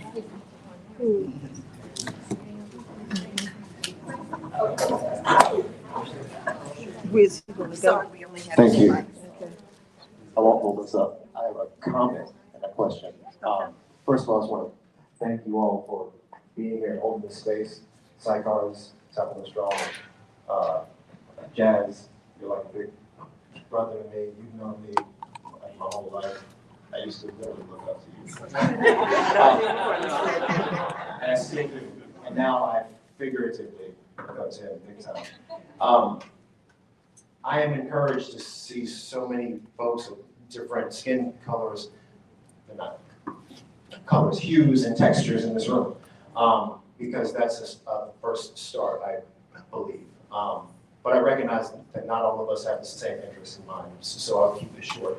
Everything that you've all presented, I recognize it's not an accident that we're in this moment. Timeliness, the attack by our own government now on diversity, equity, and inclusion. Mm-hmm. For a lesson of what America actually is, the recipes that make us come out of the Africans who came here. Many of them came to Sapelo Island, and they created the culinary expertise of an entire world. Mm-hmm. I have to keep things light because they get heavy. I was telling some people, and I told the internet the other day, if you don't dig diversity, equity, or inclusion, please don't watch the Super Bowl on Sunday. Right, that's right. That's right. Don't put any seasoning in your food ever. Okay. Don't eat macaroni and cheese because that was invented by black people. Okay. Who Martha Washington took credit for her recipe. Don't eat gumbo because black people made it. Now, that's ridiculous, right? So stop saying you don't respect diversity, equity, or inclusion. Otherwise, just don't talk to me because you're being intellectually dishonest. Or, now this is the chance, and this is why I love moments like this, or you're ignorant, and then we have a chance to actually do something. Because education. As I've learned so much, I realize I know nothing.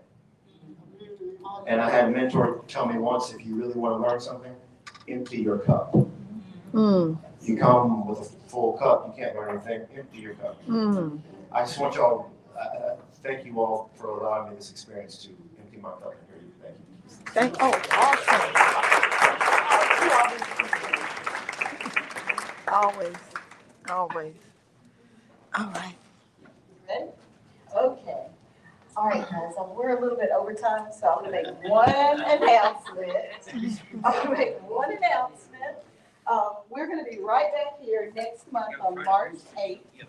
And we actually have our Unity and Diversity Luncheons, which that's what you're at, the second Saturday of every month from September to May. So next month, we're gonna be celebrating Women's History Month. We're gonna have a panel of beautiful, talented ladies right here. You guys can scan, you can scan the QR code on here, and it'll take you right to our Givelify page, not Givelify, Eventbrite page, our Eventbrite page, and you can go ahead and register ahead of time for March 8th. That's going to be another wonderful event. But also, I would like to say that we are a small nonprofit, and we don't have a lot of money or anything like that. We really, truly appreciate you guys coming and sharing this with us. And normally what we do is we offer you a 1-year honorary membership to the Abbott Institute. Okay. And we buy you lunch. And I have another little small gift over here I want to give you guys before you leave. Okay. All right. Okay. Thank you. And thank you. And wait, one more thing. I think I live to make my certificates because I like them. All right, so I'm going to add one more certificate to your library. Here, come over here. That light's in my eye. Okay, so this is a certificate of appreciation. It's awarded to Josiah Watts, awarded for your persistent dedication to keeping Sapelo Island Geechee and protecting the Georgia coastline. And it's awarded to you by me on today. And we say thank you. Thank you. For all you do.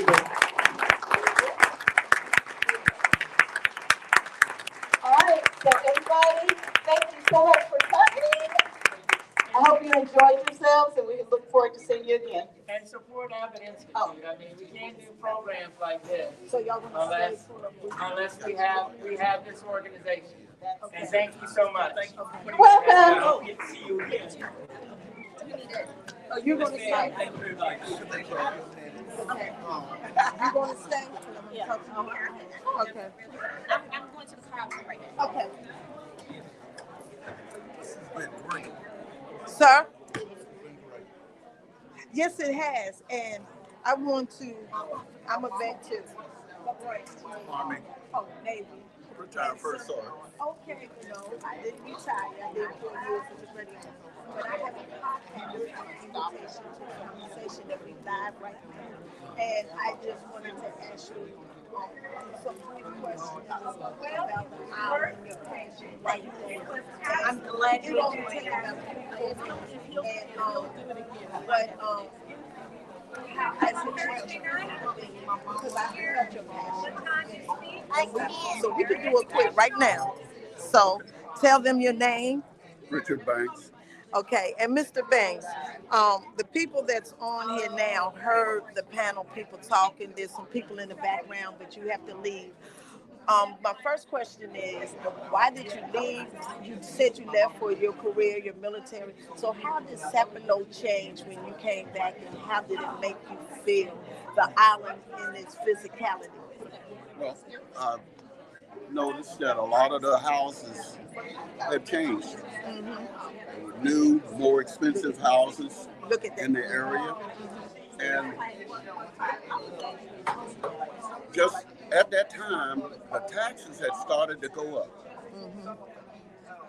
And I was thinking about some of the older people that were still on that island on fixed incomes and wondering how were they able to pay their taxes.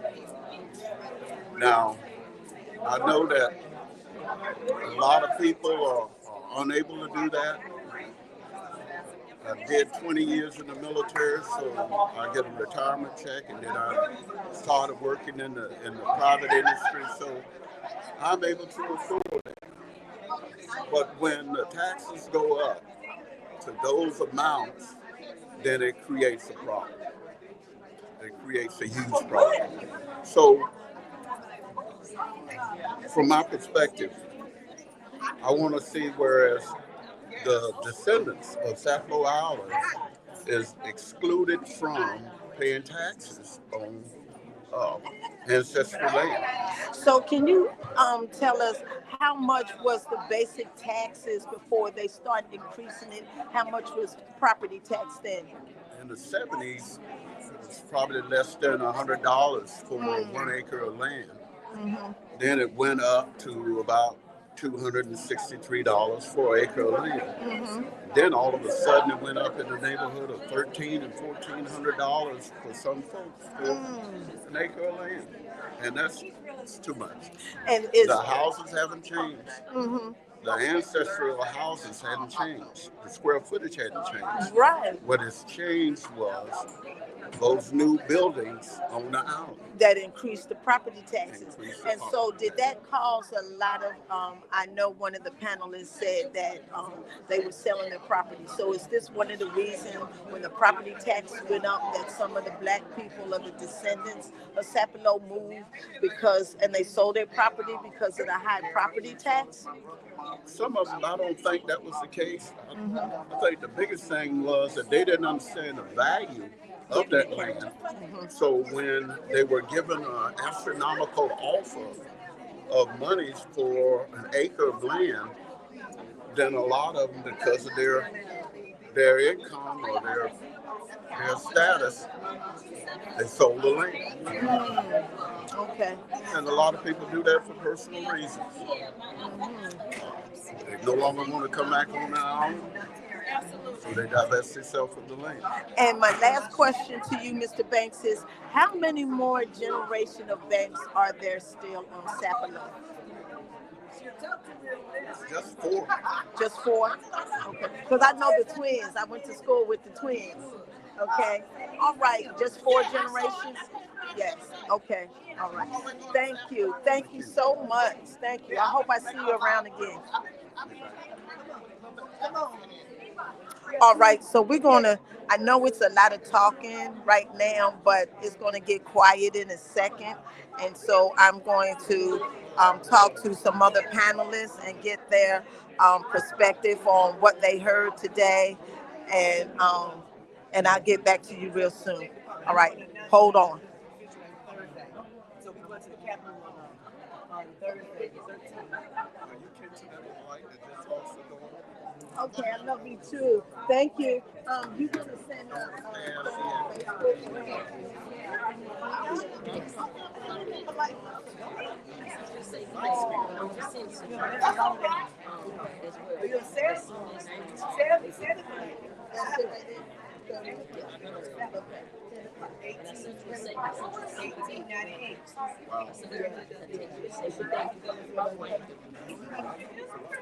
Yeah, there's a lot of like yeah, that's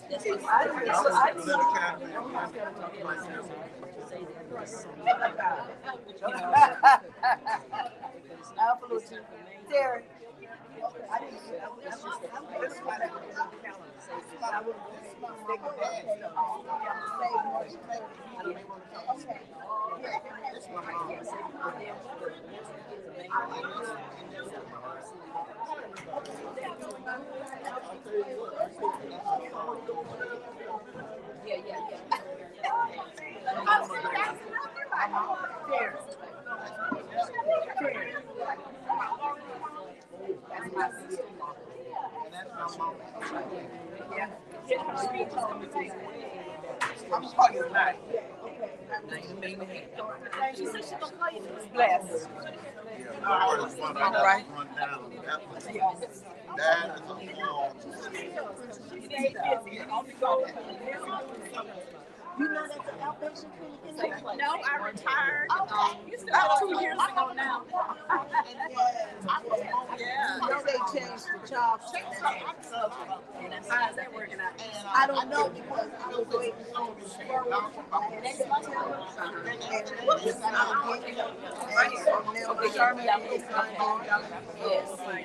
They're going crazy over there. It's always nice to see you. We need them. People call me to tell me, I can't get them to give me an appointment. Can you? Yes, right.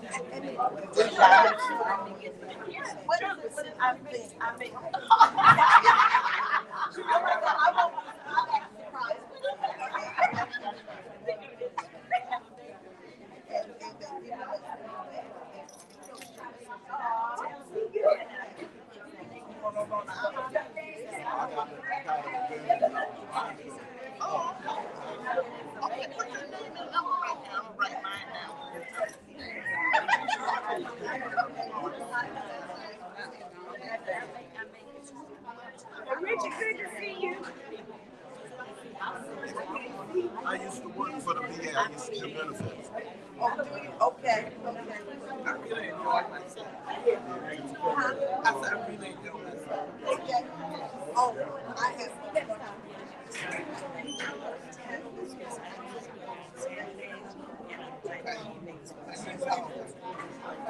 Can you stay in the work?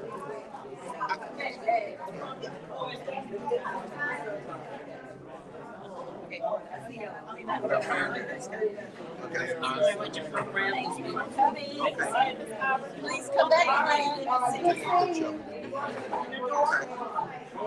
I'm good. How you doing?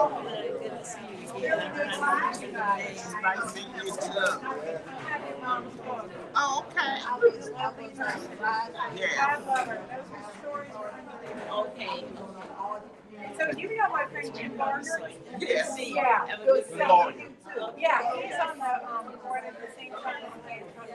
Oh, okay.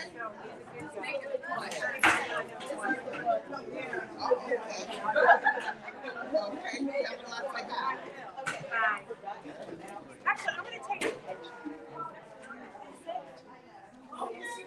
I kind of look like my mom with my gray hair. Just like You do.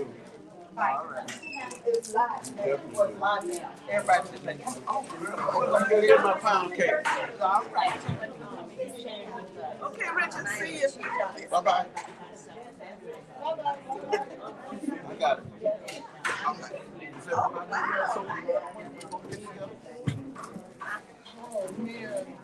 I don't know. We just have a call together and just set up and get together and talk about that. We have about 10 minutes and I love that idea.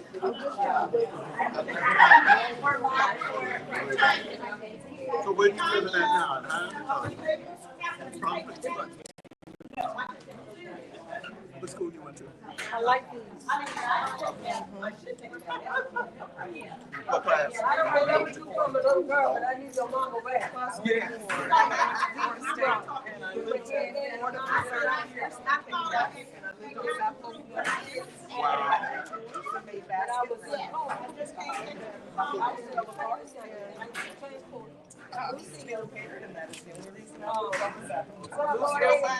Where's your hospital?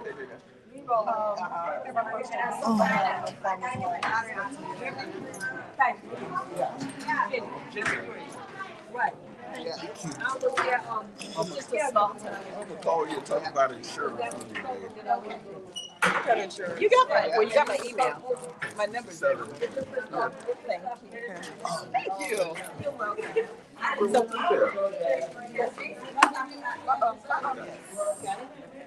I got it right here in my bag. Kim, okay. Well, this is my first time and I love it. And I'll be back again. Yes. Yeah. Yes. And you'll be getting a membership card in a minute. Oh. Okay. Okay.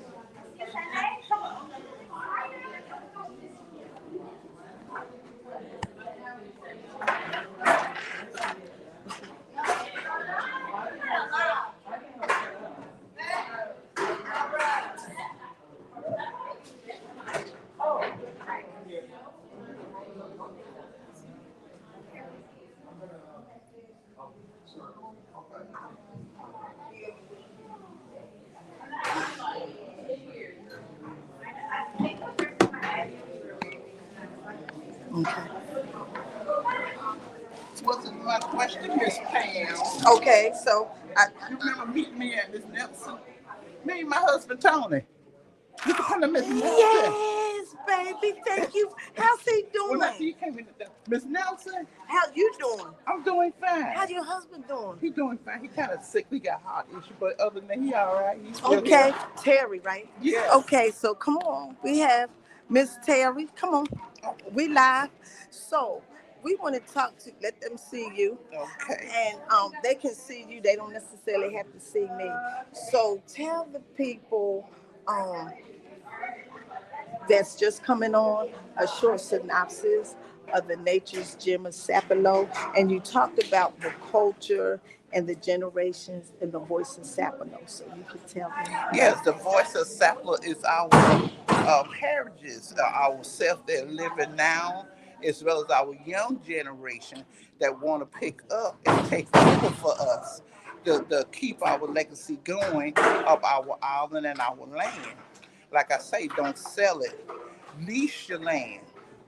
Lease your land. You still be making money and you still have your property to pay that and have the money to pay your property tax if you're in a bind on fit income. Lease your land. Right. And so a lot of things, just like voting, that young folks don't vote because they think it Yes. has no indirect effect on them. And it's the same thing you telling them about this generational wealth. And so what is one of the things y'all trying to put together to bring them back home? Because I'm sure that when children get to a certain age and they graduate, they get restless. Yeah. And the island is isolated and serene and peaceful. And they don't want nothing like that. They want to hear some noise. Yes. So how can you bring them back to their roots? Oh, I guess you have to think of a different little fun thing for them to do and get them tour and get them lectures about our ancestors and about our island so it can impact in their mind and their heart and well, so they can say, I liked it. That trip we had, we could come back again. And so they can say, Mama, Grandmama, can we go over there and spend the weekend over there on the island because I enjoy myself to go on the beach and it's fun, it's quiet, ain't got no crime or nothing like that. So we trying to talk to them about a lot of that and about voting too. Vote, register to vote so you can have the rights to speak your mind of what you want to in this world. Yes. And so I've heard your mother's name a lot, Miss Cornelius Bailey. Yes. We share the same last name, Yes. but I'm from up north. And how many generations of Baileys are still on Sapelo Island? Well, it's just our generation in the 50s. And Laura's husband, Alan, which is my first cousin, his daddy, and my daddy's sisters. Okay. I mean, brothers. And so we just got that generation right there in that circle of the Baileys right there. The old generation and pass on. We got a few, but say in Brunswick or Liberty County or somewhere. But they still separate descendants. But young generation that staying on separate just got a very few. Okay, and one of the panelists asked about this diaspora of the Sapelo Island community. How does that information about what Sapelo is going through. How does it go through state to state? What is your social media tactic for the ones that left, for them to know what's happening back home, and maybe they'll come back and help and assist from time to time? Yeah, the one that stay away from Sapelo, they know, because they mama, daddy, grandmamas, and uncles and stuff telling them, and they telling them, all right, something happened to me, I passed away, do not sell my land, lease it. And so we trying to keep it going like that, because when they sell it, the white folks buying it and building big houses on it and raising up our taxes, right, and stuff, and it's not fair, because that's our island, that's our land, that's our heritage. We don't need them to come over there and raise up nothing. If you buy a piece of property over there, go with the flow and pay regular tax, just like us.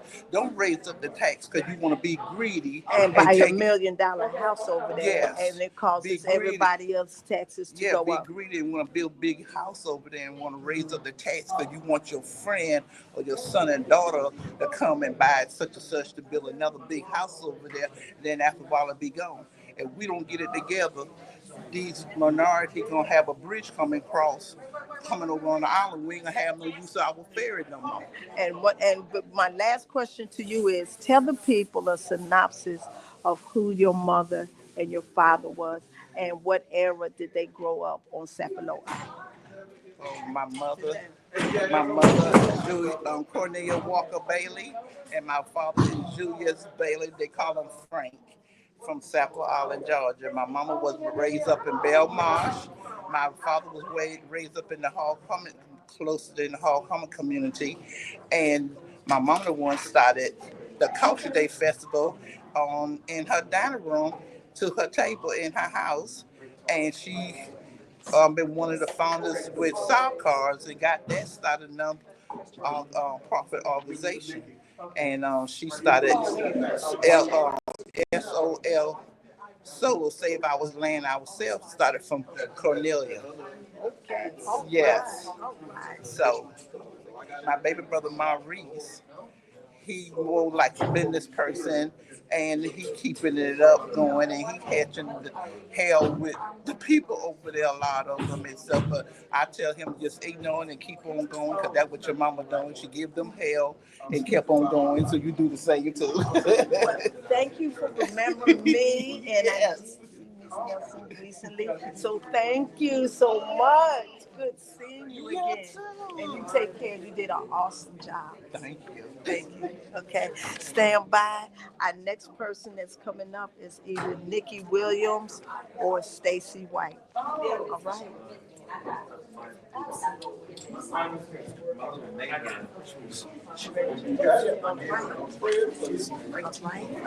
And tell. Now, I'm not going to be on camera. You're going to be in camera, so look at the camera. But I'm going to stay in here and ask you the questions, and you talk to the people. And so, Miss Williams, thank you. Tell everybody your name. Tell them how long ago you lived on Sapelo Island and all the good stuff. I am Roniki Williams. I go by Nikki. I have never lived on Sapelo Island, but I have been what I call a weekend warrior since as far as I can remember. So my grandfather would take me and my sisters to the island, whenever there's a free weekend or there was an event happening. So I was always on the island multiple times a month. And so you were speaking about, you said your grandparents lived over there, so you had to come over there every weekend. And so tell me more about the properties that you saw popping up over there, about how many of them and how that drove up the cost of property taxes. Well, so my grandfather actually we lived in Brunswick, but we would go to the island because they had property on the island. Mm-hmm. And growing up, everything was the same. We know who lived here, who lived there. That was not a problem. It was once I got a little older and had been away for a while, and then I came back and realized that houses that were there aren't there anymore, or not owned by the same people anymore. And then places that were once trees is now raised, like just down. And there's now a house there, and that's someone that has no affiliation as far as being a descendant of the island. And so with that, I didn't really know the impact that it was going to have on the island because I was still young. But once I became an adult and had to pay bills, and my grandfather passed, and the property was now family responsibility, is when we noticed, okay, the property taxes this year are higher than the property taxes from last year, and why is that? What is happening? Why is the property going? Why are the taxes going up? And it became, this house over here sold for $250,000. This one sold for this, and it affects the small. And the small houses are the descendants, because we did not need 3,000 square foot house to raise our families. We just needed a room. We needed a bedroom or a couple of bedrooms, bathroom, and a kitchen. And that's and some houses didn't even have a bathroom. They had an outhouse, back in the day. And that was 10, 12 kids raised in that house. We made do with what we had. And so that became the issue. People coming over that were temporary. Temporary people coming over, but saying they needed more room. Whereas the people that have been there for a while, and have raised families, made do with what they had.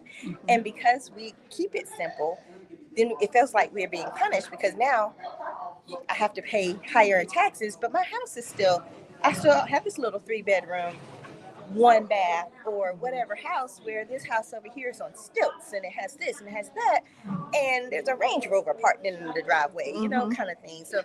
So yeah, that really affected us. What is one of the natural beauties when you go to Sapelo Island that you will always like to see when you go over there? My favorite place is Nanny Goat Beach.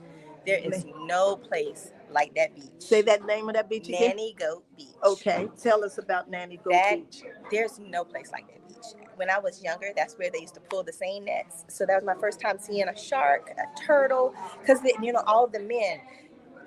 When you are little, the men are huge anyway. Yes. But you see the men, and they have this long net, and they go out there and they come back and they're pulling all this stuff out of the ocean. And you're like, whoa, I read about a turtle. I'm seeing a turtle. I know, so you're seeing, right, stingrays, and then the bounty of the ocean. So playing in that water.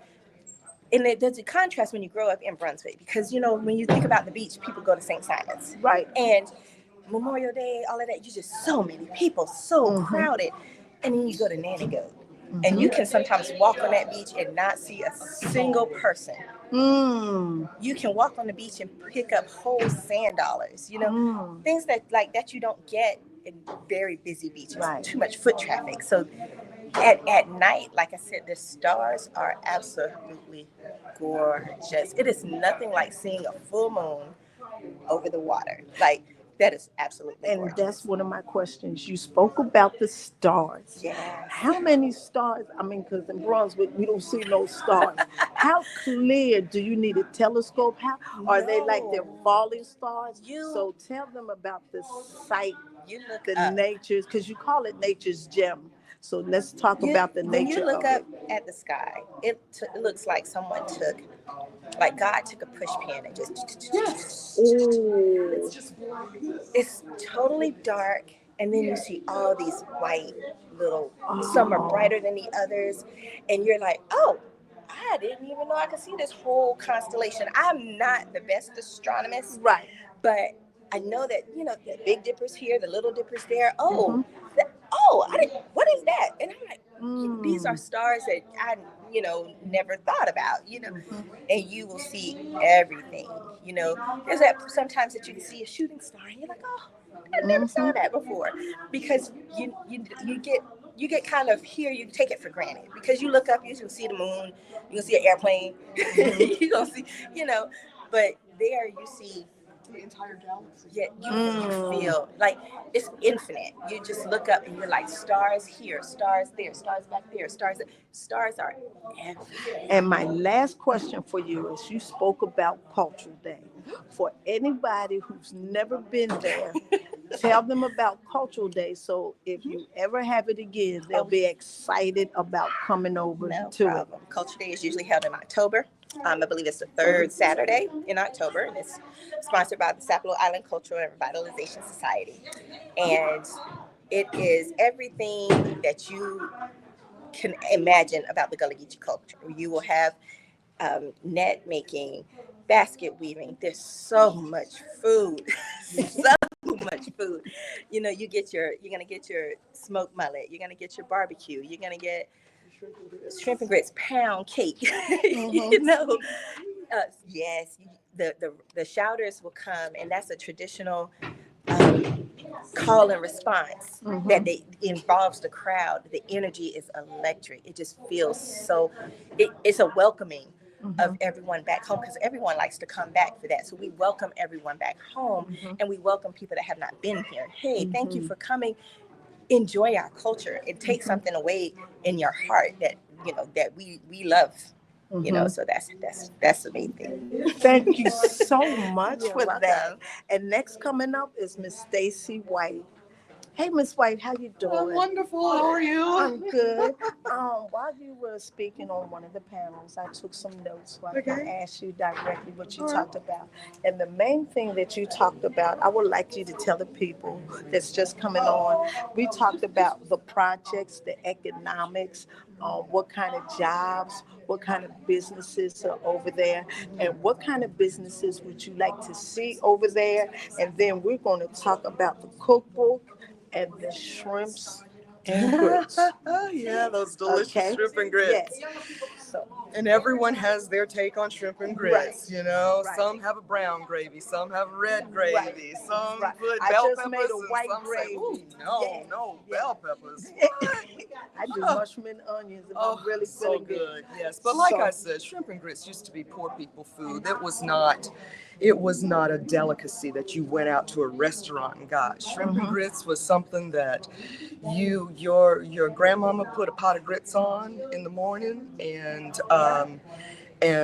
granddaddy went down the road with the net or with the rifle or whatever. Whatever he came back with, that's what was breakfast. You know, shrimp, fish, a squirrel, a raccoon, possum, whatever they found. So can you tell the people what's the original shrimp and grits recipe from Sapelo Island? From Sapelo Island, it's very, very simple. A little bit of onion, little bit of green pepper. Dust your shrimp real lightly with some salt and pepper and just a light dusting of flour, and brown them. And then you put you add your water or your broth to make a gravy. And you just serve it over your grits. It's very, very simple, very simple dish. And so, salt and pepper and onion that's the key. And let's talk about economics as far as Sapelo Island. What kind of jobs were they? First of all, did you grow up on Sapelo Island? I did not. I was born and raised in Brunswick, but I was, like Nikki said before, I was a weekend warrior. My parents grew up on Sapelo, and when they got married, they moved to Brunswick. But every weekend, they went home because they were still members of the church over there. They didn't move their church memberships to Brunswick. So they went to church every weekend on Sapelo, and then by the time I came along, it was just a regular thing. You know, I went to school in Brunswick, but on Friday evenings, got picked up from school. Bags were already in the car, and we'd go straight to the ferry. Spend the weekend on Sapelo, come back. When I got a little older and I could go to Sapelo by myself, I would go to Sapelo and spend all the entire spring break, the entire Thanksgiving break, Christmas break, most of the summers, things of that nature. I grew up running in the woods and catching birds and fishing and all kinds of things like that. But as I grew older, I learned to appreciate not just the freedom that I had on Sapelo, but started to recognize and appreciate the heritage and the importance of of our Geechee culture on the island and the importance of maintaining it. And what type of jobs were over there for the people? So once you grew up, a child grew up, there wasn't any jobs for them. So how did y'all sustain yourselves, and what kind of jobs? When my parents were growing up on Sapelo, the main employer on the island was R.J. Reynolds. Richard Reynolds owned the island. Tell the people who R.J. Reynolds is. R.J. Reynolds from Reynolds Tobacco, Salem cigarettes and so on and so forth. Owned the island from 1934 to the time he died in 1964, 68, I believe. And so he owned the island, and when he purchased the island, he wanted it to be a playground for his rich and famous friends. And so the people on Sapelo worked for him, catering to his tourist friends who came onto the island to party and to hunt and things like that. We gonna see you another time. I could go so deep into that era. It's probably that era of time is probably my biggest pet peeve, I guess you could say, about Sapelo. So he was the main company that would hire the black folks from Sapelo. Right. So you talked about basket weaving and cooking skills. What are the unique cooking skills of Sapelo Island? Shrimp and grits. Dried mullet. Oh my gosh! If you've never had dried mullet, you are in for a treat. What is dried mullet? Mullet fish. Yes. It's fish that's prepared over a slow fire, like roasted over a fire, and it's dried.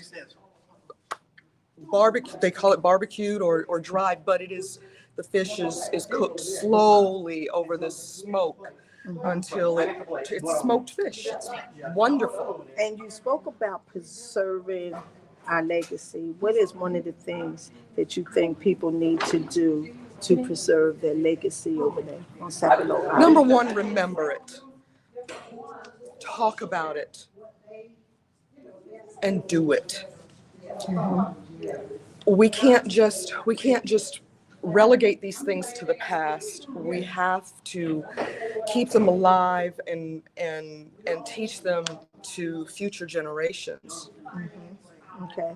And you said most of the jobs you worked with your hands. You talked about a place called Miss Lula's Kitchen. Miss Lula's Kitchen. Yeah. Yes. Tell us what's special about Miss Lula's Kitchen. Miss Lula's Kitchen. She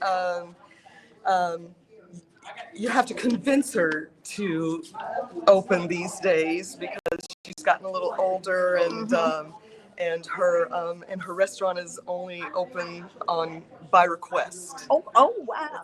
And what's one of her favorite dishes that you like? Oh gosh, baked chicken, collard greens, cabbage, mac and cheese. Oh my goodness, rice and gravy, fried chicken, baked ham. Do you want me to keep going? Yes.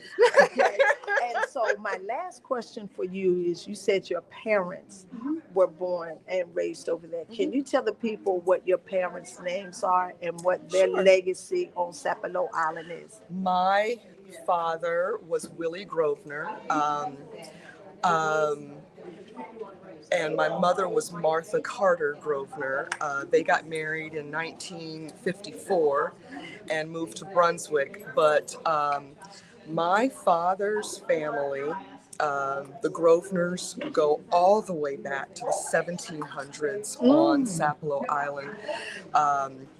My father's six-time great-grandfather was John Grosvenor, and he and William Hillary formed the Hillary and Company, and they purchased 3,000 acres of land in Raccoon Bluff, and they were land developers. They sold off parcels of land to other Sapelo Island residents and formed the Raccoon Bluff community up there. Very interesting. So, like I asked Miss Williams, what is one of your favorite landscape or structure over there on Sapelo Island? Well, of course, I love my home. I love to piddle around my land, around my house. I can't walk past a plant without putting my hands on it. My fingers are always in the dirt.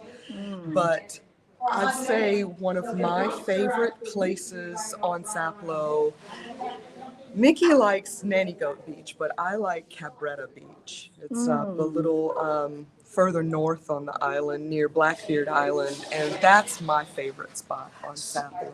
How many beaches is on Sapelo? Well, 2 named beaches, I guess you could say, yeah. All right. Thank you so very so much, Ms. welcome. White. Thank you. Thank you. You're welcome.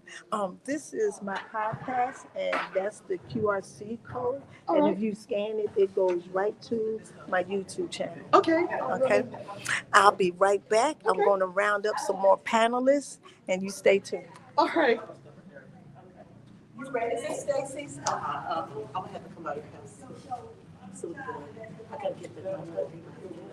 Did you want Miss Yours? Is Jay still out there? No, wait, Miss Yours. Look, is this who's Stacy? Do you have your purse? No, here it is. I was trying to take the table that I was making. All right, thank you. So nice to meet you. You too. We'll see each other again. Yes, please come back. Do you know this is your team? No. This is the son. Well, it looks quite different now than it did this morning. Oh, yeah, it's getting naked down there. Oh, is this yours, Lauren? I did that too. I had to super it. Okay. Is this yours? Is it all better? It's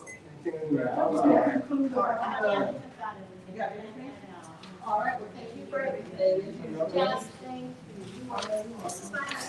Well, thank you for those who tuned in to this panel discussion, Sapelo Island, the nature's gem of its culture and its descendants. So until the next time, I'm coming back again live at 5 o'clock with George Hawkins III, the top prospect for 2025 NFL. See you soon. Bye-bye.